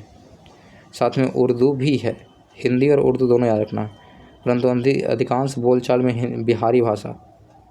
अगर बोलने की बात करें तो बिहारी भाषा में कौन कौन से आते हैं, लोग बोलते हैं ना कि बिहारी है तुम्हारा भाषा से पता चल रहा है, कैसे, तो यहाँ पे मागधी बोला जाता है। मागधी लैंग्वेज है, जैसे बोलते हैं, देखो आपको बोल बता रहा है, जैसे कारे का हाल है, तो क्या हो गया, मगधी हो गया। पूछ रहा है कि क्या हाल है तुम्हारा, तो कारे का हाल है, का हाल है, मगधी हो गया। मैथिली में बोलता है की रे की हाल छे, छे लगा देते, बोलना है मैथिली है ये। भोजपुरी में तो का हाल बा, का हाल बा, तो ये भोजपुरी हो गया। और अंगिका भी एक लैंग्वेज है जो कि हमको शायद आता नहीं है, आता होगा भी तो हमको समझ में नहीं आ रहा अंगिका। ठीक है, तो ये 4-5 लैंग्वेज जो है ये बिहार के अंदर बोली जाती है, मगधी, मैथिली, भोजपुरी और अंगिका। ठीक है, ये बोलचाल की भाषा। अब आगे बढ़ते हैं, सांस्कृतिक जीवन देख लिए बिहार का। अब हम पढ़ते हैं बिहार के पर्यटन स्थल के बारे में, जहाँ आप जाओगे तो घूम सकते हो। तो बिहार पर्यटन स्थल में ऐतिहासिक धरोहर ज़्यादातर आपको घूमने को मिलेगा, मॉडर्न चीज़ें नहीं मिलेगी, पुरानी चीज़ें देख सकते हो। धर्म, अध्यात्म, संस्कृति का केंद्र रहा है, और यहाँ की परंपराएं, संस्कृति, रीति रिवाज और जीवन पद्धतियाँ, मेले, पर्व, त्यौहार हमेशा से पर्यटकों को आकर्षित करता रहा है। यहाँ मेला बहुत अच्छे से लगता है, अदर स्टेट तो नहीं लगता, लेकिन बिहार में बहुत मेला को वैल्यू दिया जाता है। राज्य के प्रमुख पर्यटन केंद्र आप जहाँ घूमना चाहोगे तो राजगीर चले जाओ, नालंदा चले जाओ, वैशाली चले जाओ, पावापुरी चले जाओ। ठीक है, जहाँ भगवान महावीर के अंतिम सांस ली और निर्वाण को प्राप्त हुए, जो कि पावापुरी है। ठीक है, बोध गया चले जाओ, विक्रमशिला उच्च शिक्षण के बौद्ध विश्वविद्यालय के अवशेष आपको मिल जाएंगे। जब विक्रमशिला उच्च विद्यालय तो वहाँ के अवशेष मिल जाएगा, थोड़ी विद्यालय बच रहा है, नहीं बच रहा है, तो सब क्या था, मुगलों द्वारा उसको क्या नष्ट कर दिया गया था। तो विक्रमशिला उच्च शिक्षण विश्वविद्यालय जो है देख लो। ठीक है, फिर पटना पाटलिपुत्र का प्राचीन नगर देख सकते हो आप, जो पुराना वाला पटना था उसको आप देख सकते हो पटना में जाकर। फिर सासाराम शेरशाह सूरी का मकबरा, और मधुबनी में आप जाकर देख सकते हो। ठीक है, मधुबनी जाकर घूम सकते हो, मधुबनी में घूमने वाली जगह है, मधुबनी पेंटिंग्स वगैरह आपको दिखाई देंगे यहाँ पे आप जाओगे तो। शेरशाह सूरी का मकबरा देख सकते हो, सासाराम के अंदर है। अन्य महत्वपूर्ण पर्यटन स्थल की बात करते हैं तो मुंडेश्वरी मंदिर यहाँ पे फेमस है, मंदिर घूमना चाहो तो। कैमूर, रोहतासगढ़ का किला आप देख सकते हो, फिर रोहतास घूम सकते हो, जैन तीर्थ स्थल घूम सकते हो। फिर है यहाँ पे कुंडलपुर, कुंडलपुर जा सकते हैं आप, नालंदा जा सकते हैं, बिहार योग केंद्र जा सकते हैं, मुंगेर जा सकते हैं, मनेर शरीफ जा सकते हैं।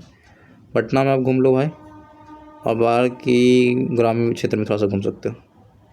प्रश्न में ग्रामीण क्षेत्र में याद रखना है तो 11वीं पेटी में आपको याद रखना है नेपुरा जा सकते हो, नालंदा जा सकते हो, केसरिया और पूर्वी चंपारण जा सकते हो। ये ग्रामीण क्षेत्र है।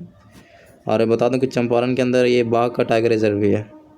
तो ये सारी चीज़ें जो है आपको इम्पोर्टेंट है, घूमने के लिए बिहार बहुत बढ़िया जगह है। ठीक है, आगे देख लेते हैं। बिहार के मुख्यमंत्रियों की सूची देखना है तो बिहार के मुख्यमंत्री सूची तो ऑलरेडी आपको पता होगा। पहला याद रखो सिर्फ, बाकी नहीं याद रखो। पहले जो बनाए गए थे श्री कृष्ण सिंह बनाए गए थे, वो 3 बार मुख्यमंत्री रह चुके हैं। इन्होंने पद ग्रहण करा था 2 अप्रैल 1946 को, आज़ादी से पहले ही 2 अप्रैल 1946 को बने थे ये, और 31 जनवरी 1961 को ये पद को त्याग दिए थे। और ये राष्ट्रीय कांग्रेस के पार्टी से थे, चुने गए थे जो। ठीक है, तो आज़ादी से पहले बने थे मुख्यमंत्री बिहार के। आज़ादी के बाद 1961 में बने थे दीप नारायण सिंह बने थे, और ये भी भारतीय राष्ट्रीय कांग्रेस से ही थे। ठीक है, और प्रेजेंट टाइम में आप देख लो भाई, तभी नीतीश कुमार है जो कि 6ठी 7वीं बार बन चुके हैं, पता नहीं कितनी बार, बहुत ज़्यादा बार बने हुए हैं, 8वीं 9वीं बार बन चुके होंगे। देख लीजिएगा आप नीतीश कुमार के बारे में थोड़ा सा। आगे देख लेते हैं बिहार समान ज्ञान की महत्वपूर्ण तथ्य है भाई। उससे पहले क्या है, बिहार के मुख्यमंत्री हो गए बिहार एक नज़र में, जरा देख लेते हैं क्या भाई। बिहार की स्थापना, हाँ ये 1 लाइनर है, बिहार को आप 1 लाइनर में समझ सकते हो, तो ध्यान दीजिएगा। बिहार की स्थापना कब हुआ, बड़ा इंपॉर्टेंट है, 1912 में हुआ। क्यों? क्योंकि 28 मार्च 1912 को क्या हुआ था, बिहार और पश्चिम बंगाल को अलग कर दिया गया था। पश्चिम बंगाल को तोड़ के एक नया राज्य बिहार बनाया गया था। तो बिहार की स्थापना याद रखना है 1912 ईस्वी में हुआ था, या होता है क्या, हुआ था। फिर 1912 में बंगाल का विभाजन के फलस्वरूप बिहार का राज्य बना था, कभी बताया आपको। फिर बात करते हैं 1935 में उड़ीसा, इसे अलग कर दिया। देखो पहले उड़ीसा जो था बिहार में ही अटैच था, तो 1935 में क्या करा गया, 1935 में उड़ीसा को बिहार से तोड़ के अलग कर दिया गया। फिर बिहार का एक ऐतिहासिक जो है नाम जो है मगध है। बिहार को पहले मगध बुलाया जाता था। यहाँ की राजधानी पटना है, तथा बिहार का सबसे बड़ा शहर भी पटना ही है। सबसे बड़ा टाउन पूछेगा तो पटना ही है। बिहार में कुल 38 जिले हैं, तथा यहाँ कुल क्षेत्रफल जो यहाँ का है, तो याद रखना है 94,163 वर्ग किलोमीटर यहाँ का क्षेत्रफल है। बिहार का क्षेत्रफल 94,163 वर्ग किलोमीटर, और यहाँ पे 38 ज़िले हैं। जनसंख्या काफ़ी ज़्यादा है बिहार के, लगभग 11 लाख यहाँ पर दिखा रहा है, बहुत पहले का लिस्ट है। अभी कम से कम 15-16 लाख होगा, सॉरी 16 लाख बोल रहा हूँ भाई, 15-16 करोड़ होगा, ये 10 करोड़ दिखा रहा है। बिहार में लगभग कितना है, 5 करोड़ 41 हज़ार है, और पुरुष लगभग इतना महिलाएं, पुरुष और महिलाओं को दिया गया है। और पुरुष थोड़ा ज़्यादा है, और क्या 5.5 करोड़ के लगभग हैं, और 4 से लेकर 5 करोड़ तक क्या है, महिलाएं। नेक्स्ट पॉइंट बोले थे, बिहार की जनसंख्या घनत्व तो बहुत ज़्यादा है, लगभग 1102 है। ये फिर से चेक कर लीजिएगा, अब शायद बढ़ा हो या घटा हो, आई डोंट नो, लेकिन 1102 है। 2011-12 की रिपोर्ट हो गई है। ठीक है, तो बिहार का जनसंख्या घनत्व कितना, 1102, यानी कि 1 किलोमीटर एरिया में 1102 लोग रह रहे हैं। आगे बात करते हैं, तो बिहार की साक्षरता दर काफ़ी नीचे है भाई, 63.80, लगभग 63% लोग ही शिक्षित हैं। उसमें भी महिलाएं जो है बहुत कम शिक्षित है, क्योंकि 53.0 समथिंग करके हैं महिलाएं शिक्षित। पुरुषों की संख्या ठीक है, 73% जो है पुरुष, यानी कि मेनली पुरुष ने टारगेट करा है साक्षरता के मामलों में। आगे बात करते हैं बिहार का लिंगानुपात। तो लिंगानुपात देखो भाई, बहुत ख़राब स्थिति है, ज़्यादा भी ख़राब तो नहीं है, लेकिन फिर भी ख़राब है। 1000 पुरुषों पर लगभग 916 महिलाएँ हैं, जो कि फेयर तो है नहीं। 916 महिलाएँ हैं 1000 पुरुषों के लिए, तो ये है बिहार का क्या, लिंगानुपात। बिहार में कुल हिंदू पूछेगा तो याद रखना 82% जो है हिंदू यहाँ पे है। मुस्लिम लोग जो हैं 16% से, यानी कि माइनॉरिटी जो है जनरली मुस्लिम को आता है, और जो क्या बोलते हैं नंबर 1 पे कोई ट्रेंड कर रहा है तो क्या है, वो हिंदू लोग हैं, क्योंकि ज़्यादा जनसंख्या उनका। आगे बात करते हैं, यहाँ की मुख्य भाषा जो है कौन कौन सी, अभी आपको बता चुके थे ऑलरेडी, फिर भी लेकिन देख रहा, यहाँ की लैंग्वेज आपको हिंदी मिल जाएगी, हिंदी के बाद उर्दू मिल जाएगी, उर्दू के बाद आपको मैथिली मिल जाएगी, भोजपुरी मिल जाएगी। देखो इतना ही लैंग्वेज नहीं है, और है मागधी है, अंगिका है। फिर से पढ़ दे रहा हूँ, हिंदी, उर्दू, मैथिली, भोजपुरी, मागधी और अंगिका, ये सारे क्या हैं, ये सारे के सारे यहाँ के लैंग्वेज हैं जो कि नॉर्मल बोलचाल में बोले जाते हैं। क्षेत्रफल के दृष्टि से अगर देखा जाए बिहार का स्थान, तो 12वां स्थान है, और जनसंख्या में नंबर 3rd पे लाई कर रहा है। याद रखना है। 12वें नंबर पे है देश का बरामा है और जनसंख्या में क्या है, तीसरा सबसे बड़ा राज्य। क्लियर हो?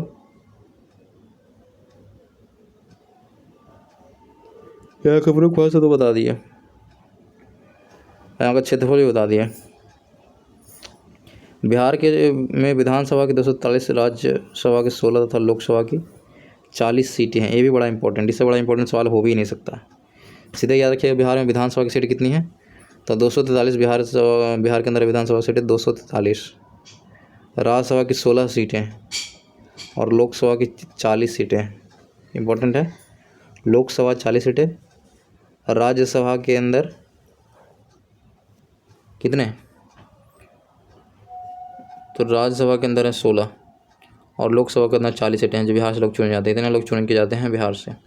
बिहार के प्रमुख पर्यटन स्थल के बारे में आपको बता देते हैं। महात्मा गांधी सेतु पुल जा सकते हो आप, महाबोधि मंदिर जो कि आपको गया के अंदर दिया वहाँ जा सकते हो, नालंदा विश्वविद्यालय नालंदा में मिलेगा आपको, वहाँ जा सकते हो। विष्णु पाद मंदिर, फिर है बोध गया मंदिर, ये सारे घूम सकते हो गया में जाकर। फिर लिखा हुआ कि बिहार की सीमाएं जो है पूर्व में पश्चिम बंगाल, पश्चिम में उत्तर प्रदेश, दक्षिण में झारखंड और उत्तर में नेपाल से जुड़ा। तो ये भी इम्पोर्टेंट है। सन 2000 ईस्वी में झारखंड राज्य इससे अलग कर दिया गया था। बिहार के प्रमुख पर्वों में छठ, होली, दिवाली, दशहरा, महाशिवरात्रि, नागपंचमी, श्री पंचमी, मुहर्रम, ईद एवं तथा क्रिसमस। तो इतना सारा पर्व मनाते हैं कि तब गिनते हैं। क्या है, छठ तो नंबर 1 पे है, छठ के बाद होली है, दिवाली है, दशहरा है, महाशिवरात्रि है, नागपंचमी है, श्री पंचमी है, मुहर्रम, ईद है और क्रिसमस। ये सारे जो है पर्व मनाते थे। ये सारे हम क्या पढ़ें, बिहार को मोबाइल लाइनर एक नज़र में देख लिए। बिहार समान ज्ञान के महत्वपूर्ण तथ्य थोड़ा देख लेते हैं भाई, क्या क्या है। तो बिहार के समान ज्ञान का महत्वपूर्ण तथ्य जो को याद रखना पड़ेगा। बिहार का स्थापना 15 अगस्त 1947 प्रांत 26 जनवरी 1950, राज्य भाग 1556 तक हो के मतलब तैयार हो गया था। बिहार का मतलब नहीं, उसमें पश्चिम बंगाल था ना, बिहार तो था ही नहीं। फिर भी लिखा जा रहा है कि 15 अगस्त 1947 के प्रांत 26 अगस्त 1950 भाग 1 1956 तक स्थापना के बाद ये मतलब यहाँ आपको दिखाई दे देगा अगर आपने देखोगे आर्टिकल के अंदर। तो क्षेत्रफल की बात करते हैं तो यह है 94,163 वर्ग किलोमीटर, जो कि चेंज तो कभी होगा नहीं, 94,163 वर्ग किलोमीटर। क्षेत्रफल की बात करते हैं तो यहाँ पे लिखा हुआ है 94,163 वर्ग किलोमीटर, तो बताया है यहाँ का क्षेत्रफल। लिंगानुपात की बात करते हैं तो लिंगानुपात काफ़ी कम है, वो भी मैंने ऑलरेडी बता चुका हूँ, 916 है ओनली, 1000 मर्दों पे 916 महिलाएं या लड़कियां बोल सकते हो आप। मुख्य भाषा लोग हिंदी बोलते हैं, ज़्यादा यहाँ पे हिंदी बोलते हैं। जब क्या होता है पढ़े लिखे लोग टाइप की बात करते हैं तो हिंदी का इस्तेमाल करते हैं। राजधानी यहाँ का पटना है। जनसंख्या तो भाई यहाँ पे 13-14 करोड़ होगा, लेकिन यहाँ कम दिखाया गया। साक्षरता जो है 63.82% से साक्षरता यहाँ की। और जिलों की संख्या बिहार में तो कितने हैं, 38 ज़िले हैं। आगे बात करते हैं इतिहास के बारे में। तो इतिहास ये कि बिहार महात्मा बुद्ध तथा 24 दिन की कर्मभूमि रहा है, यानी कि यहाँ पर लोगों ने काम करा, महात्मा बुद्ध ने भी और क्या बोलते हैं तीर्थंकर ने भी।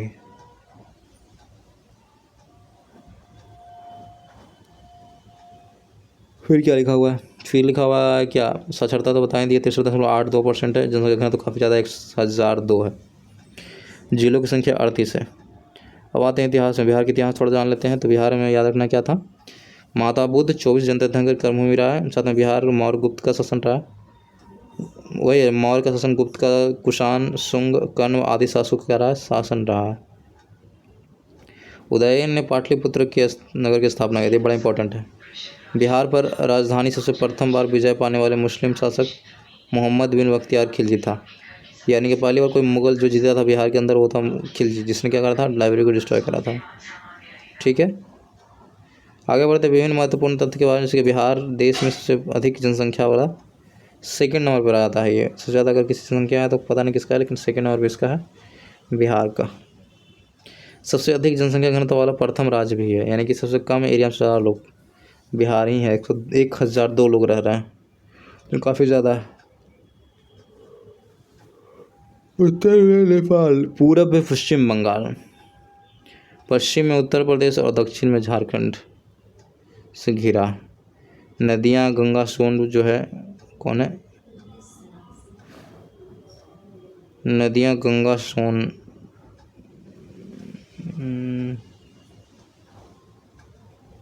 गंगा है, सोन है, पुनपुन है, फल्गु है, कर्मनाशा है, दुर्गावती है, कोसी है, गंडक है और घाघरा।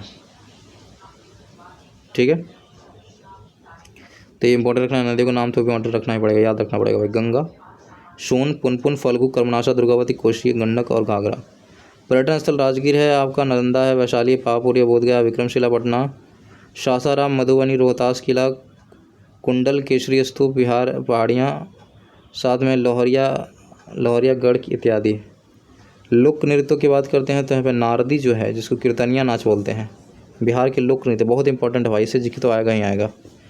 लोक नृत्य पाला जाता है वो है नारदी, जिसको बोलते हैं कीर्तनिया नाच। फिर है होरी, ये होली में नाचा जाता है तो इसको बोलते हैं होरी। कजरी, कजरी जो डांस होता है सावन महीने में होता है। देवहर, देवहर जो है देवी देवताओं के लिए डांस किया जाता है, जिसको बोलते हैं देवहर। और फिर डोमकच, डोमकच जो है शादी ब्याह जब होता है, बड़ा बड़ा शादी ब्याह होता है, उसमें डोमकच डांस होता है। धनकटनी जो है फसल कटने पे भी लोग डांस करते हैं बिहार के अंदर, इतना खूबसूरत बिहार है ये। लोग देखो फसल काटने समय भी डांस।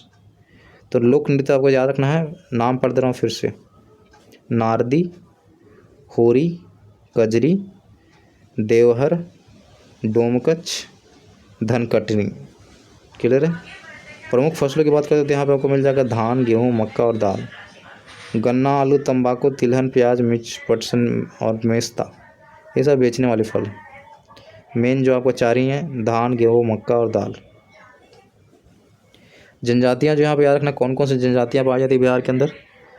तो जनजातियों में सबसे बड़ा जनजाति आपको याद रखना है कौन कौन है भाई। तो आपको खोंड दिख जाएंगे, खोंड है, बथुड्डी है, बिरजा, विंछिया, किसान, पराहिया, बिरहोर, सवार, गोटेक और पहाड़ी कोरवा।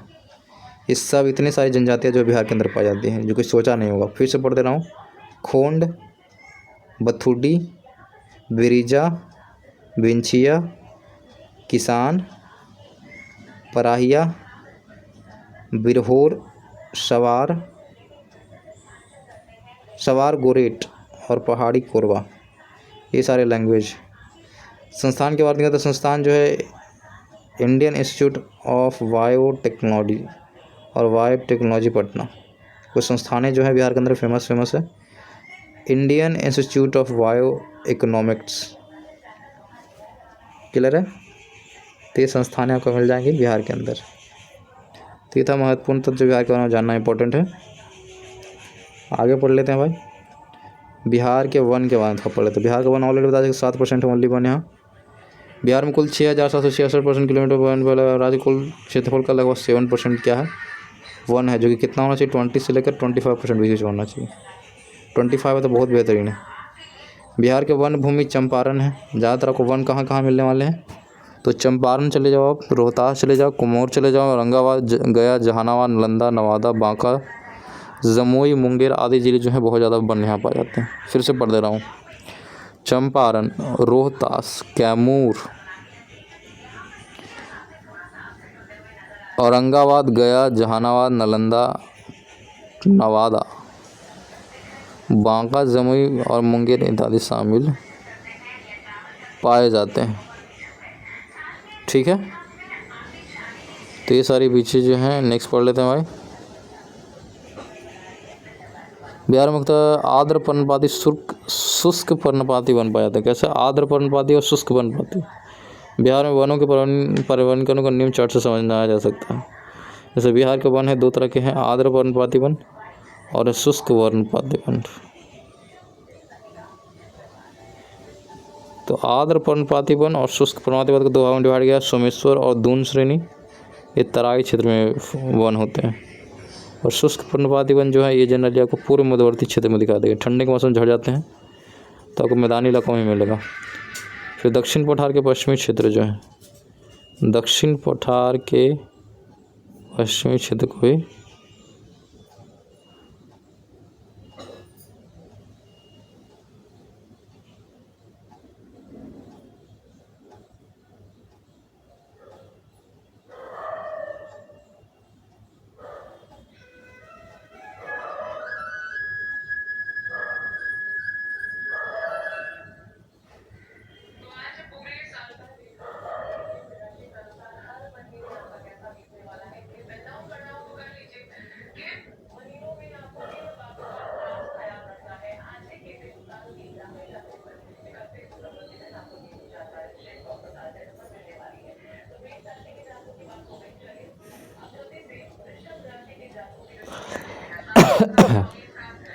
सॉरी, थोड़ा ध्यान दीजिएगा। यहाँ पे आर्द्र पर्णवादी वन थोड़ा सा देखिए, डिटेल में देख लेते हैं भाई क्या क्या है। तो आर्द्र पर्णवादी वन ऐसे वन स्थानों में पाए जाते हैं जहाँ पे वार्षिक वर्षा 120 सेंटीमीटर से अधिक होती है। बिहार के तराई क्षेत्र एवं सोमेश्वर एवं दून क्षेत्र में इस प्रकार की वन पाए जाते हैं। इस वन के अंदर आपको कौन कौन से पेड़ दिखाई देंगे? साल, अशोक, केन, आम, जामुन इत्यादि जो है ये वनों के प्रमुख वृक्ष, यानी कि जहाँ ज़्यादा वर्षा होगा वहाँ पे इन सारे पेड़ आपको दिखाई देंगे। साल, अशोक, केन, आम, जामुन, इसको बोलते हैं आर्द्र पर्णपाती वन। शुष्क पर्णपाती वन में आते हैं तो शुष्क पर्णपाती वन ऐसे स्थलों को कहा जाता है जहाँ पे वार्षिक वर्षा 120 सेंटीमीटर से कम होती है। और बिहार में पूर्वी मध्य भूमि, यानी पूर्व में आप चले जाओगे तो पूर्वी मध्य भूमि क्षेत्र में दक्षिणी पठार के पश्चिमी क्षेत्र में इस प्रकार के वन पाए जाते हैं। और इन वनों में पाए जाने वाला वृक्षों की जो पत्तियां हैं वो पतझड़ के मौसम में गिर जाती है। तो इम्पोर्टेंट वाली बात है कि शुष्क पर्णपाती वन की जो पत्तियां हैं वो झड़ जाती हैं। इसके एग्जाम्पल हैं साल, बांस, खैर, अमलतास, महुआ, ये सारे वन हैं। क्लियर है? फिर बिहार के रिकॉर्डेड वन क्षेत्र जो है, अगर जो लिखा गया ऑलरेडी, तो कुल वन क्षेत्र लिखा गया है 6493 वर्ग किलोमीटर। इसमें आरक्षित जो है 693 जो है आरक्षित है, और संरक्षित जो है 5779 वर्ग जो है संरक्षित है, और अवर्गीकृत वन जो है वो 1 वर्ग किलोमीटर जो है अवर्गीकृत वन है। बिहार वनों से संबंधित कुछ महत्वपूर्ण तथ्य आपको याद रखना है। जैसे कि राज्य कुल वन क्षेत्र कितना है? तो 6764 वर्ग किलोमीटर है। कुल कुल टोटल वन क्षेत्र कितना? 7.1% ओनली। सबसे अधिक वन क्षेत्र वाला जिला कोई है तो पश्चिमी चंपारण है, क्योंकि यहाँ टाइगर रिजर्व भी है। सबसे कम वन क्षेत्र वाला कोई जिला है तो शिवहर है, बड़ा इंपॉर्टेंट है। सबसे ज़्यादा वन कहाँ है? तो पश्चिम बंगाल में। सबसे कम है तो कम शिवहर में है। सबसे अधिक वन परसेंटेज वाला जिला पूछेगा तो क्या है? तब कैमूर है। सबसे अधिक वन प्रतिशत, एंड परसेंटेज के मामले में पूछा, जिसके भी जिला है, मतलब कि जिला में इतना एरिया है तो उस एरिया के अनुसार उसमें कितना है, समझ रहे हो? तो एरिया के अनुसार पूछेगा तो उसके लिए बोला गया अधिक प्रतिशत वाला जिला कौन है, जहाँ पे यहाँ कैमूर है। यानी कि कैमूर में जितना कैमूर के पास एरिया है उसका सबसे ज़्यादा हिस्सा में क्या लगा? बैन लगा हुआ है। ओवरऑल नहीं देखना, सिर्फ कैमूर के साथ कंपेयर करना है। सबसे कम परसेंटेज जो है वन का, वो शेखपुरा के अंदर को, शेखपुरा वाले बहुत कम लगा। अपने ज़्यादातर ज़मीन में क्या करते हैं? खेती करते हैं। तो सबसे अधिक वन क्षेत्र वाला जिला पूछेगा तो या पश्चिमी चंपारण, फिर सबसे कम वाला शिवहर, और परसेंटेज के हिसाब से पूछेगा तो कैमूर, और उसके बाद शेखपुरा याद रखना है। क्लियर है? तो ये थे बिहार के वन, थोड़ा सा टाइम लग गया इसलिए सॉरी। आगे देख लीजिए बच्चों, बिहार के प्रमुख खनिज की बात करते हैं। तो खनिज तो कुछ बचा नहीं, फिर भी देख लेते कौन कौन से खनिज है, क्योंकि आज अधिकतर तो चल गया झारखंड के पास। तो बिहार में कुछ ही खनिजों का उत्पादन होता है। कुछ समय पहले तक बिहार खनिज संपदा की दृष्टि से अग्रणी राज्य में था। सोचो, पढ़ने में भी तेज बिहार था और इंडस्ट्री में भी बहुत आगे था। लेकिन आज क्या हाल हो गया। लेकिन सन 2000 में विभाजन के बाद खनिज संपदा वाला अधिकांश हिस्सा जो है और झारखंड को चला गया। वर्तमान में बिहार में पाए जाने वाले प्रमुख खनिज जो है, आपको चीनी मिट्टी मिल जाएंगे, पायराइट्स मिल जाएंगे, चूना पत्थर मिल जाएंगे, स्लेट मिल जाएंगे, सोना मिल जाएगा, सोरा मिल जाएगा, और सजावटी ग्रेनाइट्स एंड क्वार्ट्स मिल जाएंगे। ये सारे जो हैं यहाँ पे खनिज आपको मिलने वाले हैं। फिर से पढ़ दे रहा हूँ। चीनी मिट्टी, पायराइट, चूना पत्थर, स्लेट, सोना, सोरा, सजावटी ग्रेनाइट्स एंड क्वार्ट्ज। बिहार में पाए जाने वाले प्रमुख खनिज जो उसके प्राप्ति स्थल कहाँ से क्या निकलता है? तो खनिज में आपको याद रखना है मैग्नीज। तो मैग्नीज आपको मिलता है मुंगेर और गया से। मैग्नीज कहाँ से मिलता है? मुंगेर एंड गया। कोयला मिलता है औरंगाबाद से। चूना पत्थर आपको मिल जाएगा रोहतास एवं कैमूर के पठार से। चूना पत्थर रोहतास एवं कैमूर के पठार से, ठीक है। फिर आपको गंधक चाहिए तो गंधक आपको मिल जाएगा रोहतास, और रोहतास का अंजोर एक जगह है, वहाँ से मिलेगा गंधक, रोहतास का अंजोर। सिलीमेनाइट आपको गया जिला से मिल जाएगा सिलीमेनाइट्स। सीसा जो मिल जाएगा भागलपुर से मिल जाएगा। बक्साइट जो मिल जाएगा मुंगेर से मिल जाएगा। खड़गपुर की पहाड़ियाँ खपरा, मेरा और देंता, सागर, ये सब जगहों से मिलेगा मुंगेर के अंदर। मुंगेर में पड़ता है खड़गपुर की पहाड़ियाँ, खपरा, मेरा, देंता, सारंग, इस सब जगहों से क्या मिलेगा? बॉक्साइट मिलेगा। साथ में रोहतास ज़िले से भी आपको मिलने वाले हैं बॉक्साइट्स। ठीक है। आगे देखिए बेरिलियम, बेरिलियम आपको मिलता है गया और नवादा क्षेत्र के इलाकों से। बेरिलियम। टीन आपको जो दिखा है, टीना दिखा देगा गया, देवराज एवं चकखंड, ये है, यहाँ से टीना मिलता है। कहाँ कहाँ? गया, देवराज एवं चकखंड। चीनी मिट्टी कहाँ कहाँ से मिलता है? तो भागलपुर से मिलता है। भागलपुर में कोई जगह है, कसरी, पत्थर घाटा, सुमुखिया झरना, हरकारी, ये सारी जगह जो भागलपुर के अंदर, यहाँ से आपको चीनी मिट्टी मिल जाएगी। बांका से आपको कटोरिया एक जगह है, कटोरिया, वहाँ से आपको मिल जाएगी। साथ में मुंगेर से आपको मिलेगी चीनी मिट्टी। डोलोमाइट भी यहाँ मिलता है। डोलोमाइट भी मिलता है रोहतास के बंजारी जगह से मिलता है। रोहतास में बंजारी, वहाँ से मिलता है। लिथियम की बात करते हैं, लिथियम सिर्फ और सिर्फ गया से आपको मिला है, जो बैटरी बनाने के लिए इस्तेमाल होता है, तो गया में मिलेगा ये। कांच पत्थर की बात करें तो कांच पत्थर भागलपुर जिला में आपको मिल जाता है। और ये बात करते हैं पेट्रोलियम को, तो बिहार के पूर्णिया, कटिहार एवं निकटवर्ती क्षेत्रों में संभावित भंडार है, लेकिन अभी बनाया नहीं गया है, लेकिन निकाला जाएगा, फ्यूचर में जरूर तेल निकाला जाएगा। यहाँ भी कहाँ कहाँ है देख लीजिए, पूर्णिया, कटिहार, ये 2 जगह। अब बात करते हैं पायराइट्स के बारे में, तो पायराइट्स को मिल जाएंगे रोहतास से सोन नदी घाटी के पास, फिर है बजारी और कोरियाई क्षेत्र, यहाँ से आपको मिल जाएंगे पायराइट्स। और रोहतास, सोन नदी की घाटी, बंजारी तथा कोरियाई क्षेत्र। वही बात करते हैं क्वार्ट्ज, तो क्वार्ट्ज आपको मिलेगा सिर्फ और सिर्फ जमुई के अंदर। तो ये सारे जो प्रमुख खनिज कहाँ से मिलेंगे, इसका ये आइडिया था। फिर भी क्या है, बिहार में बहुत कम खनिज है एज़ कम्पेयर टू झारखंड। ठीक है, आगे देख लेते हैं। खनिज की बात है, बिहार की जनसंख्या जो 2011 में काउंटिंग करा गया था, उसी के अनुसार आपको क्वेश्चन भी पूछे जाते हैं और इसी को याद भी करना है। जैसे कि जनसंख्या कुल उस समय था 10,40,99,452 था, यानी कुल मिलाकर 10 करोड़ जनसंख्या था उसमें। कुल पुरुषों की संख्या जो था उसमें 54,000 था, 54,000 नहीं 54 लाख, और महिलाएं जो थी वो 49 लाख थी। कुल जनसंख्या में पुरुषों का हिस्सेदारी जो था वो लगभग 52% जो पुरुष थे और 47% जो है महिलाएं थी। देश की जनसंख्या कुल भाग इतना 8%, लगभग कि 9% जो है पॉपुलेशन बिहार के अंदर निवास करती है। समझ रहे हो, जनसंख्या के मामले में सेकंड नंबर पे आता है बिहार। देखो यहाँ तीसरा दिखाया गया, जनसंख्या क्रम में क्या है, तीसरा दिखाया गया, लेकिन अब मेरे ख्याल से सेकंड होगा। देख लीजिएगा फिर से जनसंख्या क्रम बिहार का रैंकिंग क्या है। सर्वाधिक जनसंख्या वाला जिला पूछेगा बिहार के अंदर, तो पटना जिला है। सबसे कम जनसंख्या वाला जिला पूछेगा तो शेखपुरा है, शेखपुरा। ग्रामीण जनसंख्या की बात करते बिहार के अंदर टोटल तो याद रखना है कि गाँव में लोग जब निवास करते हैं 7 करोड़ लोग गाँव में, और शहर में आपको ओनली 86 लाख लोग। कुल जनसंख्या, ग्रामीण जनसंख्या जो है 88.7, लगभग 89% लोग जो है गाँव में बसते हैं। ये 2011 की रिपोर्ट है, अब तो चेंज करा होगा भाई। और कुल जनसंख्या लगभग 11% जो लोग हैं ओनली के जो है 11 से लेकर 12% तक जो सिर्फ शहरों में निवास करते हैं। अब बात करते हैं जनसंख्या की बात का हो गया, अब 10कीय वृद्धि दर की बात करते हैं, यानी कि 10 साल में क्या चेंजेज हुआ है। तो 2001 से लेकर 2011 के दौरान राज्य में 10कीय वृद्धि दर जो रहा है 25% तक रहा है। 10कीय वृद्धि दर के मामले में देश में इसका 6ठा नंबर पर आता है, यानी कि 10 साल में कितना ग्रो कर रहा है। उसके अनुसार बिहार का जो रैंकिंग था 2011 में वो कितना था, 6ठा था। सर्वाधिक जो 10कीय वृद्धि दर वाला जिला को रहा, तो मधेपुरा काफ़ी ज़्यादा विकास करा है, और सबसे कम जो है गोपालगंज ने करा है। तो मधेपुरा नंबर 1 पे, गोपालगंज आपका फिसड्डी पे वृद्धि के मामले में। जनसंख्या घनत्व की बात करते हैं तो पता ही है कि कितना है, 1106 है, 1106 प्रति व्यक्ति।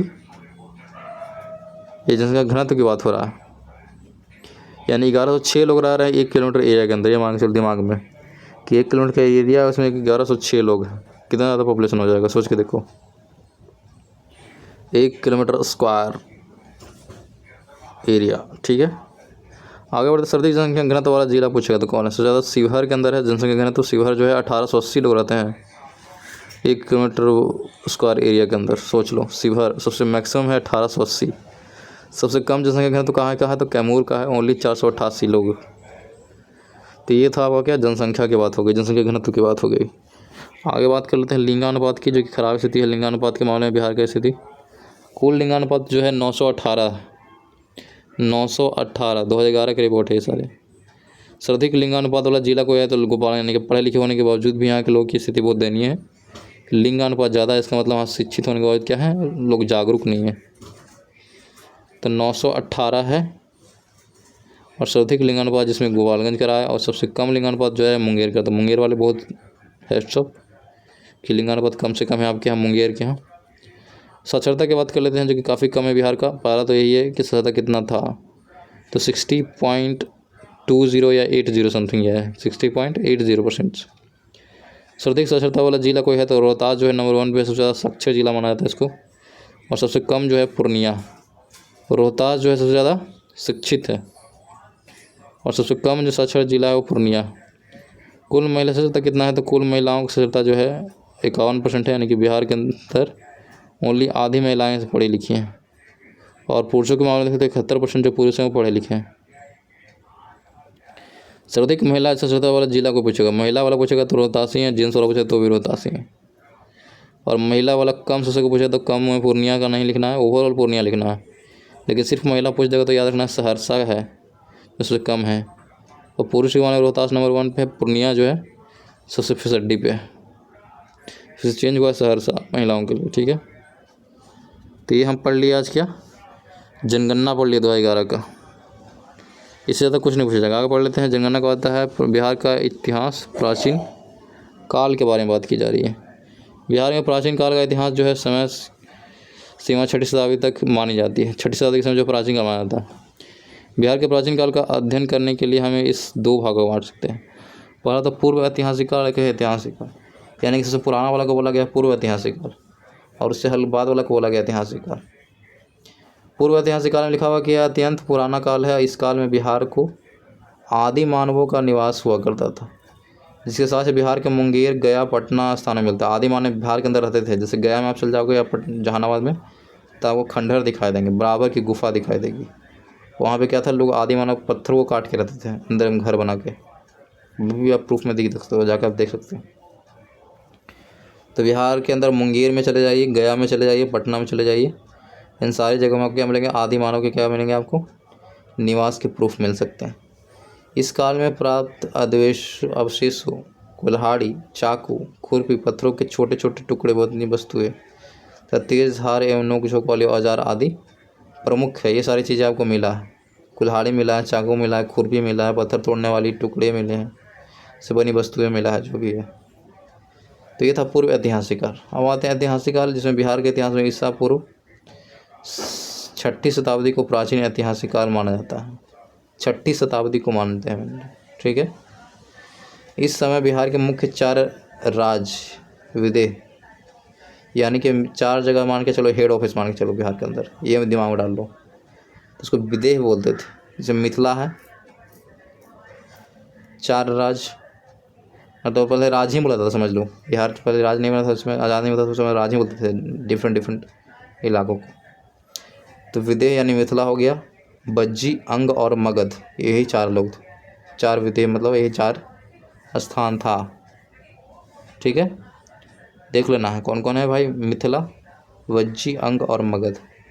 विदेह यानी मिथिला की बात करते हैं तो यह वैदिक कालीन भारत की प्राचीनतम साम्राज्य था, जिसकी स्थापना राजा जनक ने किया था। इंपॉर्टेंट है, मिथिला की स्थापना किसने किया था, राजा जनक, जो राम जी के क्या थे, ससुर जी थे, उनकी बात हो रही है। विदेह साम्राज्य की राजधानी मिथिला और विदेह की मिथिला के नाम से भी जाना जाता है। विदेह को क्या बोलते हैं, मिथिला भी बोलते हैं। विदेह की सीमा उत्तर बिहार के मिथिला क्षेत्र से नेपाल के पूर्वी तराई क्षेत्र तक फैली हुई है। सोच लो, पहले नेपाल तक के फैला हुआ। ये हो गया, विदेह को मिल गया। वज्जी एक साम्राज्य वज्जी का था।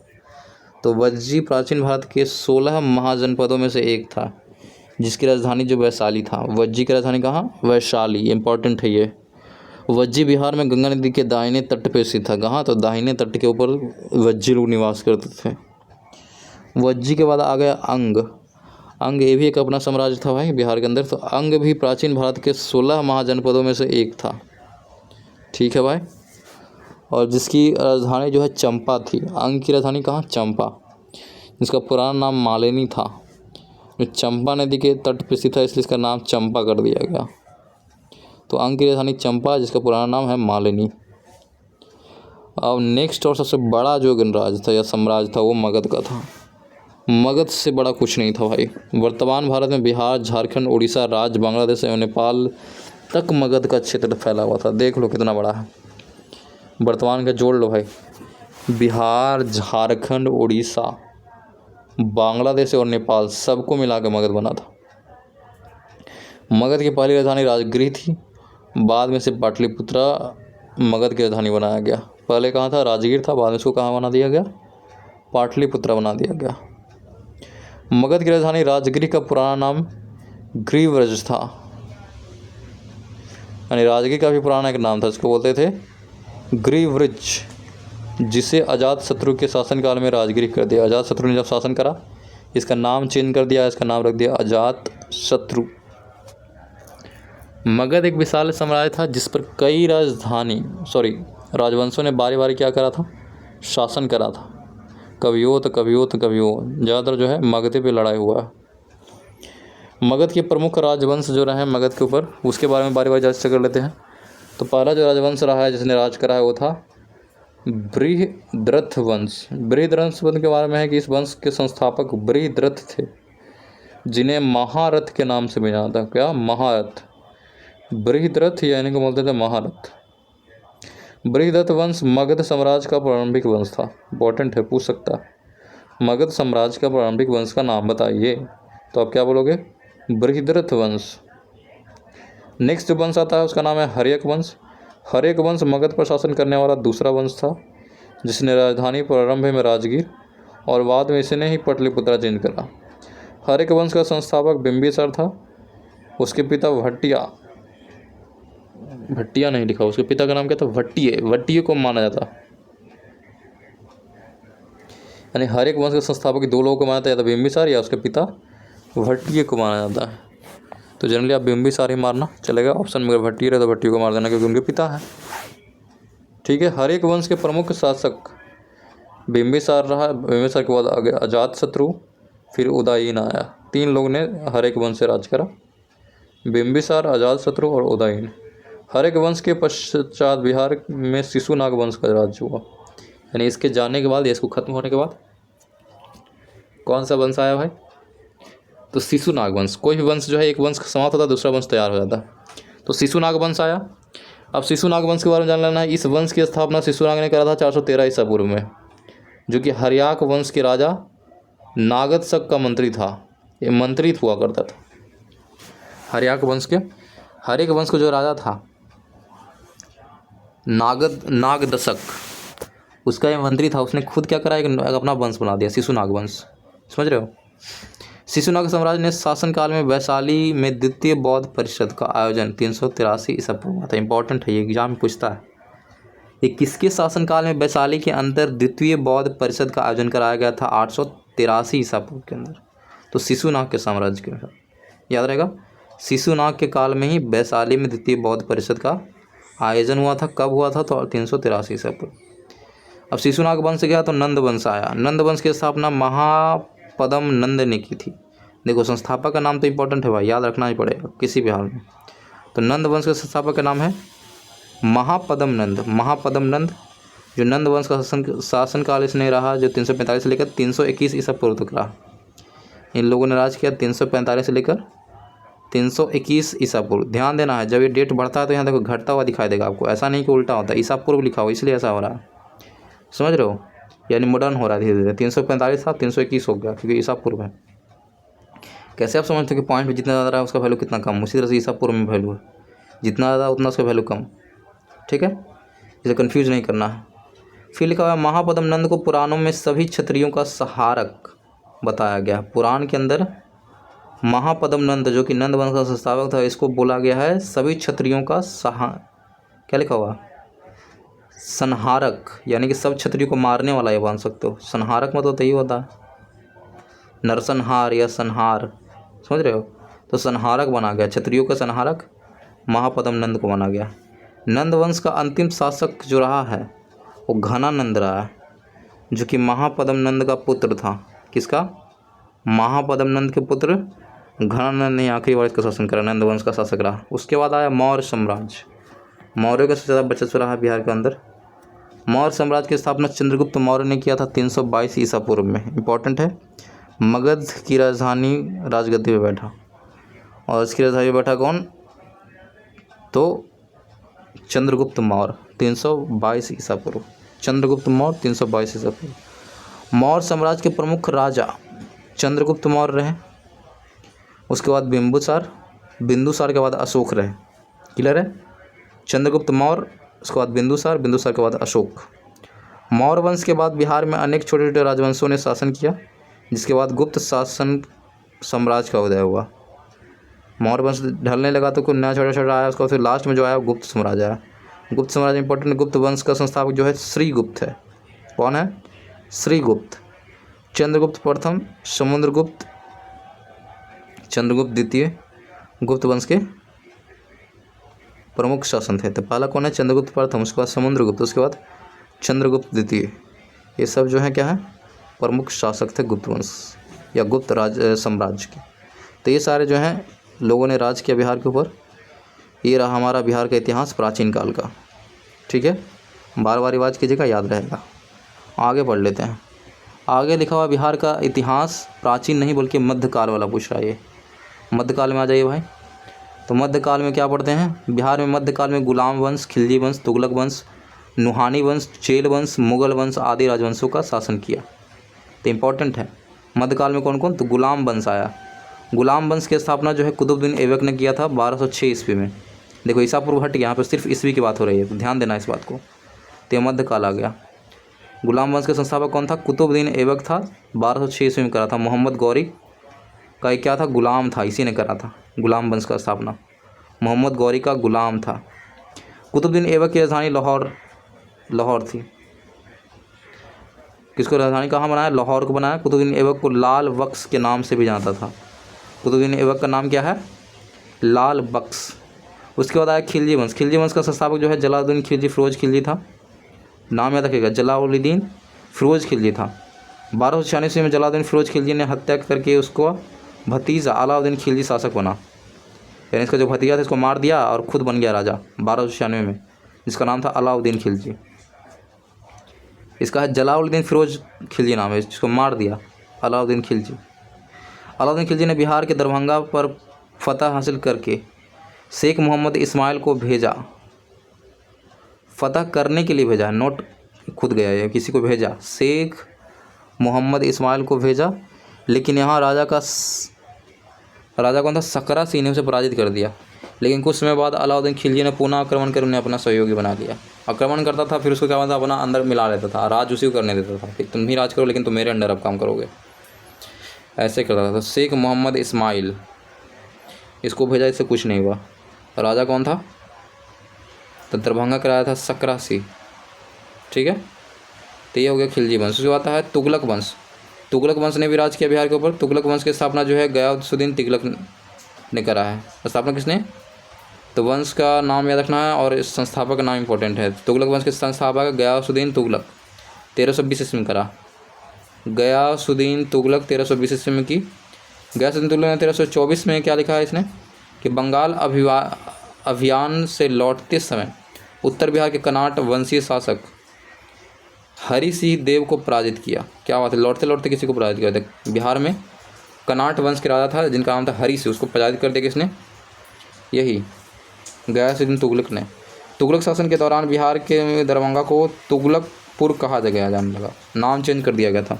जब तुगलक वंश का शासन था बिहार के ऊपर तो दरभंगा को तुगलकपुर कहा जाने लगा था। फिर तुगलक वंश के बाद आया नुहानी वंश। बिहार के अंदर ये भी राज करने लगा। नुहानी वंश सिकंदर लोदी के दिल्ली की गद्दी हासिल करने के बाद अस्तित्व में आया। नुहानी वंश सिकंदर लोदी के दिल्ली की गद्दी हासिल करने के बाद अस्तित्व में आया। इंपॉर्टेंट है। नुहानी वंश के बारे में क्या लिखा हुआ है? सिकंदर लोदी के दिल्ली की गद्दी हासिल करने के बाद अस्तित्व में आया।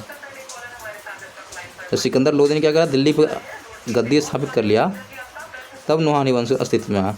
इस वंश का राजा था वो दरिया खां था और बहार खां उसका उत्तराधिकारी हुआ। याद रखना, नुहानी वंश का राजा कौन था? दरिया खान। और उसके बाद जो इसका उत्तराधिकारी बना उसका नाम था बहार खान, जिससे सुल्तान मोहम्मद की उपाधि धारण की। उसका नाम क्या है? सुल्तान मोहम्मद। उत्तराधिकारी यानी कि बहार खान का नाम क्या रखा गया?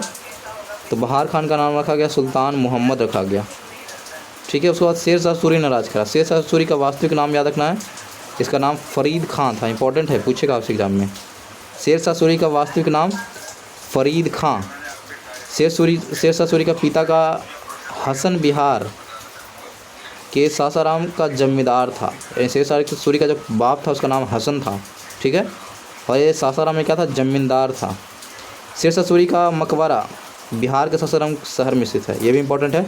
शेर सूरी का मकबरा अगर देखना चाहते हो, घूमना चाहते हो, जा सकते हो। ये आपको बिहार के कहाँ दिखेगा, बिहार के आपके सासाराम शहर में आपको दिखाई देगा। तो ये सारे राजवंश जो है बिहार के ऊपर राज करा मध्यकालीन समय के अंदर, ठीक है। तो ये इंपॉर्टेंट, इसको बार बार रिवाइज कीजिएगा। मेन इंपॉर्टेंट क्या है कि कौन से वंश का संस्थापक कौन है, ये इंपॉर्टेंट है, तो ये याद रखिएगा। गुलाम रिवाज कर देना, एक एक लाइन डाल के सबका। गुलाम वंश का संस्थापक कुतुबुद्दीन ऐबक, ठीक है। खिलजी वंश का संस्थापक जलालुद्दीन फिरोज खिलजी। तुगलक वंश का संस्थापक गयासुद्दीन तुगलक। नुहानी वंश का संस्थापक कौन था, राजा दरिया। शेर सूरी के बारे में जान लेना है, फरीदा खां इसका नाम था, और कुछ नहीं है, ठीक है। तो ये सारे जो हैं ये थे मध्यकाल में इन्होंने राज करा बिहार के ऊपर। अब आगे पढ़ लेते हैं बच्चों, देखिएगा आगे पढ़ रहे हैं हम लोग क्या, आधुनिक काल। बिहार का इतिहास में आधुनिक मॉडर्न वाले हम आ गए, जब अंग्रेज लोग आ गए तब। भारतीय इतिहास की प्रसिद्ध बक्सर की लड़ाई 1764 में लड़ी गई थी। 1764 में कौन सा लड़ाया गया था, बक्सर की लड़ाई, बड़ा इंपॉर्टेंट है। बक्सर वर्तमान में बिहार में ही पटना से 115 किलोमीटर दूर पर स्थित है। जब बक्सर का युद्ध पढ़ते हो ना, बक्सर कहाँ पड़ता है, बक्सर पड़ता है बिहार में पड़ता है। पटना यानी कि राजधानी जो है बिहार का, उससे आप 115 किलोमीटर दूर है बक्सर। और बक्सर की लड़ाई यहीं पर लड़ी गई, 1764 ईस्वी में लड़ा गया, जो बड़ा इंपॉर्टेंट है, याद रखिएगा। 1764 बक्सर की लड़ाई in Bihar. British East India Company ने शासनकाल में बिहार का पटना एक प्रमुख व्यापार केंद्र रहा। यहीं से अंग्रेज लोग व्यापार करते थे। 1857 में प्रथम स्वतंत्रता संग्राम ने बिहार महत्वपूर्ण भूमिका निभाई। तो पहली बार स्वतंत्रता संग्राम हुआ था बिहार ने, 1857 क्रांति बहुत ज़्यादा जोर शोर से किया, भाग लिया। इस संग्राम को यहाँ सिपाही विद्रोह के नाम से भी जाना था। बिहार के अंदर इसको क्या बोला गया, सिपाही विद्रोह बोला गया। तो याद रखना, सिपाही विद्रोह बोला तो ये समझ जाना है कि 1857 की क्रांति की बात हो रही है। 1857 के प्रथम स्वतंत्रता संग्राम सेनानियों में बिहार से कौन गए थे, बिहार के थे बाबू कुंवर सिंह ने प्रमुख योगदान दिया। इन्होंने ईस्ट इंडिया कंपनी के कई टुकड़ियों के खिलाफ विद्रोह किया और विजय भी रहे। तो इंपॉर्टेंट है, बाबू कुंवर सिंह का नाम इंपॉर्टेंट है। 1857 क्रांति में बहुत बड़ा योगदान दिया है बाबू कुंवर सिंह ने। आगे बढ़ते हैं। बिहार 1912 तक बंगाल प्रेसिडेंसी का एक हिस्सा था, यानी कि 1912 तक क्या था, बंगाल का एक हिस्सा था। 1912 में क्या कर दिया, इसको हटा दिया गया, बंगाल से तोड़ के अलग कर दिया गया। 1912 में बंगाल प्रेसिडेंसी को विभाजित कर दिया गया। बिहार उड़ीसा नाम से नए प्रांत निर्माण किए गए। देखो उड़ीसा तो बाद में टूटा, लगभग 1934 में टूटा गया, लेकिन 1912 में क्या हुआ, बिहार पहले टूटा, उसके बाद उड़ीसा, उसके बाद फिर क्या हुआ, झारखंड टूटा। समझ रहे हो। फिर लिखा प्रांत का निर्माण किया गया और पटना को बिहार की राजधानी बनाया गया। बिहार में स्वामी सहजानंद सरस्वती ने 1929 में बिहार प्रांतीय किसान सभा का गठन किया। देखो ये भी बड़ा इंपॉर्टेंट है। सहजानंद सरस्वती आए थे बिहार के अंदर 1929 में, और इन्होंने यहाँ क्या करा, इन्होंने यहाँ बिहार प्रांतीय किसान सभा का गठन किया, जिसका उद्देश्य था किसानों को एकजुट करना। यानी किसानों को एकजुट करने के लिए उन्होंने एक सभा बनाया जिसका नाम रखा बिहार प्रांतीय किसान सभा। किसने ऐसा करा, तो स्वामी सहजानंद सरस्वती ने करा। कब करा, तो 1929 में करा। बिहार का पहला मंत्रिमंडल 2 अप्रैल 1946 को गठित किया गया था। ये बड़ा इंपॉर्टेंट है, आज़ादी से पहले ही मंत्रिमंडल गठन किया गया था। 2 अप्रैल 1946 को बिहार का पहला मंत्रिमंडल गठन किया गया, जिसे एस श्री कृष्ण सिंह ने बिहार के पहले मुख्यमंत्री एवं डॉक्टर अनुग्रह नारायण सिंह को उप मुख्यमंत्री बनाया गया। इंपॉर्टेंट है, 2 अप्रैल 1946 को गठित किया गया था बिहार का पहला मंत्रिमंडल, जिसमें बनाया गया मुख्यमंत्री श्री कृष्ण सिंह को और उप मुख्यमंत्री बनाया गया डॉक्टर अनुग्रह नारायण सिंह को बनाया गया। ठीक है। इस मंत्रिमंडल ने 1947 के स्वतंत्रता प्राप्ति के बाद कार्यभार संभाला, लेकिन आज़ादी के बाद ही कार्यभार संभाला। भले ही कैबिनेट मंत्री जो भी मंत्रिमंडल बन गया, लेकिन जो कार्यभार संभाला गया वो 1947 के बाद ही संभाला गया। भारत के प्रमुख राष्ट्रपति जो डॉक्टर राजेंद्र बाबू जो है बिहार से ही हैं, ये भी ध्यान रखना है। बिहार में इनका जन्म हुआ, बिहार के ही निवासी थे, डॉक्टर राजेंद्र प्रसाद। समझ गए। ये हमारा बिहार के इतिहास जो कि आधुनिक वाले बात करते हैं, मॉडर्न इतिहास ये था, पढ़ लिए। आगे देखिए, सबको बारी बारी एकदम रिवाइज करना है। अब बात करते हैं बिहार में कृषि और पशुपालन को थोड़ा सा देख लेते हैं, क्या स्थिति है भाई। तो कृषि और पशुपालन में देखिए बिहार की स्थिति क्या है। बिहार एक कृषि प्रधान राज्य है, सबको पता है। यहाँ अधिकांश लोग जो है आजीवन जो कृषि पर निर्भर करता है, साथ में पशुपालन पर भी निर्भर करता है। कृषि की बात करते हैं तो कृषि में लिखा हुआ बिहार एक कृषि आधारित राज्य है। यह राज्य भारत के खाद्य उत्पादन से अग्रणी भूमिका निभाता है। यहाँ लगभग 85% जो जनसंख्या है वो कृषि पर निर्भर करता है। बिहार राज्य में पैदा होने वाली प्रमुख खाद्यान्न फसलें में याद रखना है, धान है, गेहूँ है, मक्का है, जौ है, ज्वार है, रागी है, बाजरा है, सरसों है, अरहर है, चना है, मसूर है। फिर से पढ़ते रहा हूँ, धान, गेहूँ, मक्का, जौ, ज्वार, रागी, बाजरा, सरसों, अरहर, चना और मसूर। बिहार में उत्पादित होने वाली प्रमुख नकदी फसल की बात करते हैं, जो कि इसको बेचा जा सके, पैसे कमाया जा सके। तो नकदी फसलों में आता है गन्ना, मेस्ता नहीं, यहाँ पेस्ता होना चाहिए था, मखाना, मिर्च, चाय, जूट, तंबाकू, लीची। फिर से बताता हूँ, गन्ना, मेस्ता, मखाना, मिर्च, चाय, जूट, तंबाकू एंड लीची। बिहार में भारत की कुल लीची उत्पादन जो है 71%। सबसे ज़्यादा अगर पूरे वर्ल्ड में नंबर 2 पे आता है भारत, उसमें से पूरे भारत में नंबर 1 पे कोई अगर लीची उत्पादन करता है तो बिहार करता है। तो भारत लगभग 71%, भारत के कुल 71% जो लीची है बिहार से उत्पादन होता है, बिहार के मुजफ्फरपुर से उत्पादित होता है। बिहार में कृषि के विकास के लिए 2 रोड मैप अपनाए गए हैं, जो कि निम्नलिखित है। पहला है रोड मैप 1। इस रोड मैप में शुरुआत जो किया गया था 2008 में किया गया था, जो कि 31 मार्च 2012 तक चला। इसके अंतर्गत बीज ग्राम योजना चलाया गया, यानी कि लोगों को बीज देता था कि बीज लीजिए, आप इसका क्या कीजिए, बुआई कीजिए। मुख्यमंत्री रैपिड बीज एक्सपेंशन प्रोग्राम जैसी कई योजनाएं चलाई गई। फिर आया कृषि रोड मैप 2। इस रोड मैप में क्या हुआ, शुरुआत जो हुआ 3 अप्रैल 2012 से शुरुआत करा गया और वर्तमान में भी ये कार्यरत है। क्लियर है। बिहार में प्रमुख रबी खरीफ फसलों की बोई जाती है। याद रखना है 2 चीज़ फसलें जो है बहुत इंपॉर्टेंट है बिहार के अंदर, रबी और खरीफ। इससे ज़्यादा एक्स्ट्रा कुछ नहीं बोलते हैं लोग, रबी एंड खरीफ। खरीफ की फसल में याद रखना है, बारी बारी पढ़ लेते हैं भाई। तो खरीफ की फसल में क्या है भाई, तो खरीफ की फसल जो है जून जुलाई में बोई जाती है। इंपॉर्टेंट है, ध्यान देना है। कब बोते हैं, तो जून और जुलाई यानी कि गर्मी के महीने में बोते हैं, तथा नवंबर दिसंबर यानी कि ठंड के महीने में उसको क्या करते हैं, काटते हैं। क्लियर हो, यानी भर बरसात ही रहता है फसल। खरीफ की फसल अत्यंत के अंतर्गत कौन कौन आ जाएगा भाई, तो धान आ गया, मक्का आ गया, धान, मक्का, ज्वार, बाजरा, अरहर, ये सारे फसल है। जैसे फ़िलहाल में यही होगा, अभी क्या चल रहा है, अभी खरीफ का ही समय है। तो धान अभी क्या हुआ, बुआया है, धान रोपा गया है। धान, मक्का, ज्वार, बाजरा, अरहर, ये सारी चीज़ें हैं। बिहार में खरीफ फसलों के 2 भागों में विभाजित किया गया। खरीफ फसल में भी 2 है, ऐसा नहीं कि एक ही है। एक है भदाई फसल, एक है अगहनी फसल। इसके अंतर्गत ऐसी फसलें जो कम समय में तैयार होती है उसको बोलते हैं भदाई फसल। भदाई फसल के अंदर आता है ज्वार, बाजरा, धान, मक्का और कुछ तिलहन के जो चीज़ें उसको बोलते हैं भदाई। जो तुरंत लगाए तुरंत फल दे दिया, तुरंत तैयार होगा, उसको बोलते हैं भदाई फसल। इसमें कौन कौन आ गया देख लो, बाजरा है, ज्वार है, धान है, मक्का है और तिलहन है। फिर अगहनी फसल आता है। यह फसल वर्षा ऋतु में बोई जाती है और नवंबर दिसंबर में कटाई की जाती है। जैसे कि धान अगहनी धान अलग होता है, भदाई धान अलग होता है। तो धान अगहनी हो गया प्रमुख फसल है, यानी कि जनरली भर बरसात क्या होता है, धान को बारिश में ही रहना पड़ता है, इसलिए अच्छा फसल होता है, इसको बोलते हैं अगहनी फसल। अब खरीफ तो कंप्लीट हो गया। खरीफ के बाद है रबी फसल। रबी फसल में कौन कौन सी चीज़ें भाई, कब बोया जाता है, तो रबी फसल की जो बुआई होती है अक्टूबर नवंबर में होती है लगभग, यानी कि ठंड महीने में इसको बोया जाता है और मार्च अप्रैल के महीने में इसको काट लिया जाता है, तैयार होता है तो काट लिया जाता है। रबी फसल के अंतर्गत जो है गेहूँ आते हैं। इसमें क्या होगा, देखो बारिश नहीं होगा, ठंडा लेकिन मौसम रहेगा, ठीक है। तो इसके अंदर कौन कौन आता है, गेहूँ हो गया, जौ हो गया, चना हो गया, मटर हो गया, सरसों हो गया। देखो चना कैसे, जब होली का दाना तो चना को लगाते हो ना आप, चना को आप सिजाते हो और खाते हो, है कि नहीं। तो इससे आइडिया रखना है। तो गेहूँ हो गया, जौ हो गया, चना हो गया, मटर हो गया, सरसों हो गया, ये सारे के सारे क्या है, रबी फसलें। और ये फसलें जो है मुख्यतः सिंचाई पर निर्भर करती है, क्योंकि बारिश होता नहीं है तो सिंचाई तो करना ही पड़ेगा। अब बात करते हैं बिहार में पशुपालन की, थोड़ा बात देख लेते हैं। तो बिहार में पशुपालन भाई स्थिति ठीक ठाक है। बिहार में पशुपालन ग्रामीण जनता के लिए एक प्रमुख व्यवसाय है और यहाँ पे की जो ग्रामीण अर्थव्यवस्था का 1/3 भाग जो है पशुपालन पर निर्भर करता है। सोच लो भाई, 1/3 पॉपुलेशन जो है वो पशुपालन पर डिपेंडेंट है। बिहार में पशुपालन के अंतर्गत प्रमुख जो है गाय है, भैंस है, भेड़ है, बकरी है, सुअर है, मुर्गी पालन है, मत्स्य पालन है। ये 4-5 चीज़ें बहुत इंपॉर्टेंट बिहार के अंदर, गाय, भैंस, भेड़, बकरी, सुअर, मुर्गी और मत्स्य पालन। तो ये था बिहार का कृषि एवं पशुपालन के बारे में। आगे का देख लेते हैं भाई, आगे का आर्टिकल में क्या है, ध्यान दीजिएगा। बिहार में कला संस्कृति के बारे में पढ़ने वाले हैं। देखिए, कला संस्कृति, लोक नाटक जिसमें पढ़ेंगे, लोक नृत्य और लोकगीत। बहुत ज़्यादा क्वेश्चन से आते हैं बिहार से, इसी से क्वेश्चन ज़्यादा उठेगा। तो देख लीजिए, बिहार के कला एवं संस्कृति दृष्टि से एक महत्वपूर्ण राज्य है। इस अध्याय में हम क्या पढ़ने वाले हैं, बिहार की कला संस्कृति का अध्ययन करेंगे, जिसमें हम मुख्यतः 3 भाग पढ़ेंगे। पहला तो पढ़ेंगे बिहार का लोक नाटक, दूसरा पढ़ेंगे लोक नृत्य और तीसरा पढ़ेंगे लोकगीत। तो नाटक देख लेते हैं कौन कौन सा नाटक यहाँ पे होता है। पहला है जट जाटिन नाटक।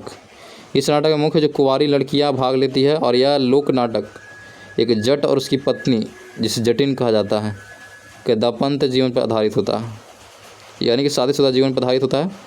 और इसमें कुंवारी लड़कियां भाग लेती हैं, इंपॉर्टेंट है ये। जट जाटिन क्या है, एक लोक नाटक है। फिर है डोमकच। डोमकच क्या है, जब किसी विवाह समारोह के दौरान जब वर पक्ष की तरफ से बारात निकल जाती है तो वर के घर पर महिलाओं द्वारा इस नाटक का आयोजन किया जाता है। एक नाटक बोल नहीं सकते हो, जनरली आप क्या होता है, महिलाएं आती है तो गाली गलौज जो भी है पूजा पाठ होता है ना, तो उसी को बोला जाता है डोमकच। तो एक तरह का नाटक ही मान लो, इसको बोलते हैं डोमकच। फिर भकुली बंका। भकुली बंका क्या है भाई, तो इसका आयोजन जो है सावन में किया जाता है, सावन के कार्तिक महीने तक होता है, सावन से कार्तिक तक चलता है और ग्रामीण लोगों द्वारा किया जाता है। ये नाम है भकुली बंका। भकुली बंका भी क्या है, एक नाट्य है, लोक नाट्य है, सावन से कार्तिक के बीच में होता है ये भकुली बंका। फिर है सामा चकेवा। सामा चकेवा इसका आयोजन जो है कार्तिक माह के शुक्ल पक्ष में सप्तमी से पूर्णिमा तक किया जाता है। इंपॉर्टेंट है, देखो डेट इंपॉर्टेंट है, ऐसे नहीं कि किसी भी दिन उठ के कर लिए, नहीं। इसका आयोजन क्या करते हैं, कार्तिक महीने के शुक्ल पक्ष के सप्तमी से पूर्णिमा तक किया जाता है। और इस नाटक के मुख्य पात्र जो हैं भाई बहन, और भाई को बोला गया है सामा और बहन को बोला गया है चकेवा की भूमिका में होते हैं और जिन्हें मिट्टी से बनाया जाता है। समझ रहे हो, सामा चकेवा जो है मिट्टी से बनाए जाते हैं। ये भी एक तरह का लोक नाटक है, ठीक है। नेक्स्ट बढ़ते हैं कीर्तनिया। कीर्तनिया भी एक लोक नाटक। इस नाटक में श्री कृष्ण की लीलाओं का मंचन किया जाता है। कीर्तनिया, ये बात रहेगा कीर्तनिया। फिर है विदेशिया। बिहार का एक नाटक प्रसिद्ध लोक कवि भिखारी ठाकुर की रचना पर आधारित है। भिखारी ठाकुर की रचना पर आधारित है, जिसको बोलते हैं विदेशिया। तो ये सारी चीज़ें आपको इंपॉर्टेंट याद रखना है। लोक नाटक में मैंने पढ़ा कौन कौन, जट जाटिन पढ़ा, डोमकच पढ़ा, भकुली बंका पढ़ा, सामा चकेवा, कीर्तनिया, विदेशिया। जट जाटिन में मैंने क्या पढ़ा, कुंवारी लड़कियाँ भाग लेगी, पति और पत्नी का रोल करेगी। डोमकच में क्या होगा, जब वर के घर पे जाएगी महिला शादी के बाद तो वहाँ पे नाटक किया जाएगा। भकुली बंका क्या है, गांव के लोग करते हैं, सावन से कार्तिक महीने के बीच में होता है। सामा चकेवा क्या है, भाई बहन का रोल किया जाता है, मतलब मिट्टी के क्या बनाते हैं, मिट्टी से बनाए जाते हैं, वही पुतला वगैरह समथिंग कुछ बनाता है, छोटा छोटा मूर्ति बनाया जाता है, ठीक है। ये आपका एक फिक्स डेट में होता है, कार्तिक महीने के शुक्ल पक्ष के सप्तमी से पूर्णिमा तक होता है। फिर मैंने कीर्तनिया के बारे में बताया, श्री कृष्ण की लीलाओं के बारे में मैंने किया था। फिर विदेशिया बताया, जिसमें क्या है, ये आपके भिखारी ठाकुर की जो भी रचना है उससे आधारित है विदेशिया। अब आगे बढ़ते हैं लोक नृत्य के बारे में। ये तो लोक नाटक था जो कितना था, 1 2 3 4, एक सेकंड, 1 2 3 4 5 6, कुल 6 लोक नाटक हैं, ऐसे याद रखो, ठीक है। दूसरा देख लेते हैं लोक नृत्य, यानी कि डांस की बात करते हैं। तो लोक नृत्य में आप देख लो छऊ नृत्य।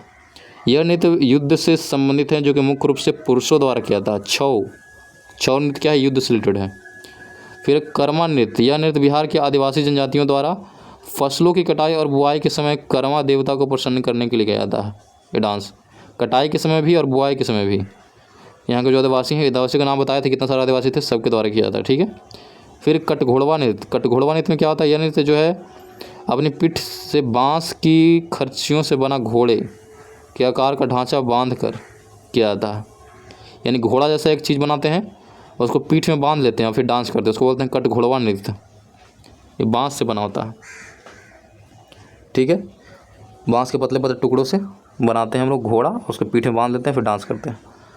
फिर धोबिया नृत्य। यह बिहार के धोबी समाज द्वारा प्रमुख डांस किया जाता है, इसको बोलते हैं धोबिया नृत्य। फिर है पवड़िया नृत्य। यह नृत्य बिहार के पुरुषों द्वारा स्त्रियों को वेशभूषा में किया जाता है, मतलब पुरुष करेंगे इसको क्या करेंगे, लेकिन महिलाओं का ड्रेस पहन के करेंगे, इसको बोलते हैं पवड़िया डांस। फिर जोगिया नृत्य है। इस नृत्य में पुरुष एवं महिलाओं के द्वारा होली के अवसर पर किया जाता है। जोगीरा सरारा, आप गाना सुनते हो ना, तो यहीं से आया है। जोगिया सरारा होता है, लोग बोलते हैं जोगीरा, लेकिन जोगिया होता है। जोगिया का मतलब यही है, डांस एक फॉर्म है, होली में किया जाता है, महिलाएं पुरुष साथ में करते हैं डांस। फिर झिझिया नृत्य बिहार के अंदर होता है। यह नृत्य दुर्गा पूजा के अवसर पर किया जाता है, झिझिया, याद रहेगा झिझिया नृत्य। फिर है खिल्डिन नृत्य। खिल्डिन, यह नृत्य विशेष अवसरों पर उपस्थित, क्या लिखा हुआ, अतिथियों के मनोरंजन के लिए किया जाता है। यानी कोई अतिथि घर पे आ गए या कोई भी प्रोग्राम रहा तो वहाँ पे कौन सा डांस करेगा, खिल्डिन डांस करेगा, खिल्डिन। तो ये सारे डांस है, कितने डांस हो गए, 1 2 3 4 5 6 7 8 तरह के नृत्य जो है बिहार के लोक नृत्य हैं। छऊ, कर्मा, धोबिया, पवड़िया, जोगिया, झिझिया और डिल्डिन। याद रहेगा। आगे बढ़ते हैं लोकगीत। लोकगीत भी इंपॉर्टेंट है जहाँ पे गीत गाने की बात हो रही है। तो बिहार में अनेक प्रकार के लोकगीत प्रचलित हैं जो कि पर्व त्यौहार में वो गाया जाता है, शादी विवाह में भी होता है, जन्म में, मुंडन में, जनेऊ में, ये सारे मेन अवसर हैं जहाँ गाया जाता है। पर्व त्यौहार में तो होता ही है, शादी विवाह में, जन्म में, मुंडन का मतलब जो बच्चे के बाल काटा जाता है पहली बार उसको बोलते हैं मुंडन। जनेऊ, जब आप हिंदू धर्म के हो तो आप जनेऊ धारण करते हो तो उस समय भी गीत गाए जाते हैं। ठीक है। तो वाला आता है पर्व गीत। पर्व गीत ये लोकगीत विशेष पर्व जैसे कि तीज, नागपंचमी, गोधन, छठ आदि अवसर पर गाए जाते हैं। फिर है संस्कार गीत। संस्कार गीत जो है एक लोकगीत विभिन्न संस्कारों जैसे कि शादी विवाह, जन्म, मुंडन और जनेऊ आदि के समय गाता है, उसको बोलते हैं संस्कार गीत। उसके बाद जो तीसरा गीत है उसको बोलते हैं ऋतु गीत। ये गीत जो है विशेष ऋतु के समय गाया, जैसे बरसात में गाया जाता है ऋतु गीत। समझ रहे हो। तो 3 तरह के गीत जो है इंपॉर्टेंट है, इसको बोलते हैं लोकगीत। पहला पर्व गीत, संस्कार गीत और ऋतु गीत। क्लियर है। तो ये था बिहार का, हम लोग पढ़ लिए कला और संस्कृति के बारे में। आगे देख लेते हैं। कला संस्कृति खत्म हो गया, आगे देख लेते हैं बिहार के प्रमुख मेले और त्यौहार के बारे में पढ़ लेते हैं। मेला कौन कौन सा लगता है भाई। तो सबको पता है सोनपुर का पशु मेला सबसे ऐतिहासिक मेला है ये भाई। इससे पुराना मेला और बड़ा मेला कहीं लगता ही नहीं पूरे भारत में। सोनपुर मेला बिहार के पटना से 25 किलोमीटर दूर सोनपुर के गंडक नदी तट के पास है ये। हर साल कार्तिक पूर्णिमा के समय यानी कि नवंबर दिसंबर महीने में लगता है ये। और यह मेला एशिया का सबसे बड़ा पशु मेला है। देख लो, एशिया का सबसे बड़ा पशु मेला बोलेगा तो सोनपुर मेला ही है। इस मेले को हरिहर क्षेत्र मेला बोलते हैं। कौन सा मेला। हरिहर क्षेत्र मेला। और स्थानीय लोग इसे छत्तर मेला बोलते हैं। छत्तर मेला, छत्तर मेला बोले, हरिहर क्षेत्र मेला बोले या सोनपुर मेला बोले, सब एक ही है। फिर दूसरा मेला लगता है वैशाली मेला। इस मेले का आयोजन बिहार के वैशाली क्षेत्र के चैत्र शुक्ल त्रयोदशी को किया जाता है। वैशाली में इस मेले में पूरे देश के जैन धर्मावलंबी उपस्थित होते हैं, यानी कि जैन धर्म वालों के लिए इम्पोर्टेंट है ये मेला वैशाली में जो लगता है। इंपॉर्टेंट डेट याद रखना है, इंपॉर्टेंट में तो समय है, जैसे कि चैत्र महीना लिखा गया, चैत्र शुक्ल त्रयोदशी को ये मेला लगता है। उसके बाद नेक्स्ट मेला का नाम पढ़ते हैं, उसका नाम है पितृपक्ष मेला। पितृपक्ष मेला, इस मेले का आयोजन बिहार के गया के प्रसिद्ध गया में लगाता है। प्रतिवर्ष सितंबर से लेकर अक्टूबर में किया जाता है। पितृपक्ष मेला सितंबर से अक्टूबर के बीच में ये मेला लगता है गया जिला के अंदर। इस मेले में हिंदू धर्म से संबंधित लोग अपने पितरों को आत्मा की शांति के लिए पिंड दान करने जाते हैं, यानी कि उनके जो पूर्वज नहीं रहे उनको खुश करने के लिए पिंड दान यानी कुछ गिफ्ट वगैरह दान करने जाते हैं। इसी को बोलते हैं पितृपक्ष मेला। ये गया के अंदर होता है, 1 महीने के लिए, सितंबर से अक्टूबर के बीच में होगा। उसके बाद आता है मंदार मेला। मंदार मेला, यह मेला प्रसिद्ध बिहार के बांका ज़िले के मंदार पहाड़ी पर मकर संक्रांति के अवसर पर होता है। बांका ज़िला का कौन सा पहाड़ी है भाई। मंदार पहाड़ी। समझ रहे हो। उसी के ऊपर होता है मकर संक्रांति के दिन, यानी कि 14 जनवरी के समय। फिर है जानकी नवमी मेला। जानकी नवमी मेला जो होता है बिहार के सीतामढ़ी में होता है, जहाँ पे क्या है, सीता माँ की क्या है, मायका है, यानी उनका क्या है, नैहर आप बोल सकते हो, जहाँ सीता जी का जन्म हुआ था। बिहार में ही जन्म हुआ है सीता जी का, है कि नहीं। तो यह मेला वहीं लगता है सीतामढ़ी क्षेत्र में, चैत्र मास के महीने में लगता है। चैत्र मास के शुक्ल पक्ष के 9वीं तिथि को आयोजित किया जाता है। देखो भाई, डेट है मेला में, डेट फिक्स रहता है भाई, ऐसा नहीं कि जब मन किया हो तब कर दो। डेट फिक्स रहेगा, ये इंपॉर्टेंट है। डेट और समय सब फिक्स रहता है। सीतामढ़ी में होता है चैत्र मास के शुक्ल पक्ष के 9वीं तिथि को। समझ रहे हो। ये हो गया जानकी नवमी मेला। नेक्स्ट मेला जो का नाम है सौराष्ट्र मेला। सौराठ, नॉट सौराठ। सौराठ मेला क्या है। यह मेला बिहार के मधुबनी जिला में लगता है और स्वराज नामक स्थान पे लगता है। इसी इसका नाम क्या पड़ा, सौराठ पड़ा। स्वराज एक नाम है अलग, वहीं पे एक लगता है। इस मेले में मैथिली ब्राह्मण परिवार के अविवाहित लड़के शादी विवाह के उद्देश्य से आते हैं, यानी कि शादी करने के लिए मेला लगाता है। जनरली शादी विवाह करने के लिए ब्राह्मण परिवार के जो अविवाहित लड़के हैं वो शादी विवाह के उद्देश्य से यहाँ पे आते हैं।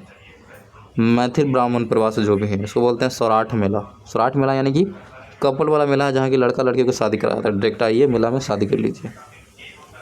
ये बिहार में ऐसा होता है भाई। सिंहेश्वर मेला बहुत इंपॉर्टेंट है। यह मेला मधेपुरा जिला के अंदर आता है। सिंहेश्वर स्थान एक जगह है, एक प्राचीन शिव मंदिर में प्रत्येक वर्ष शिवरात्रि के अवसर पर होता है। जब शिव जी का, समझ रहे हो, शिव जी का पूजा जब शिवरात्रि होता है उस समय पर लगता है ये मेला। मधेपुरा जिला के सिंहेश्वर स्थान में लगता है, जो कि प्राचीन शिव मंदिर वहीं पे। ठीक है।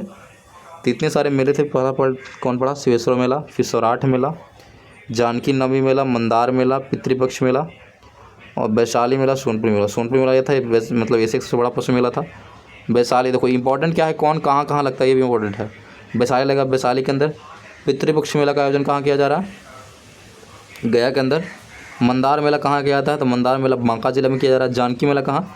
तो सीतामढ़ी में किया जा रहा है। सौराठ मेला कहाँ? तो सौराठ मेला जो किया जा रहा है, एक सेकंड रुकिए बच्चों,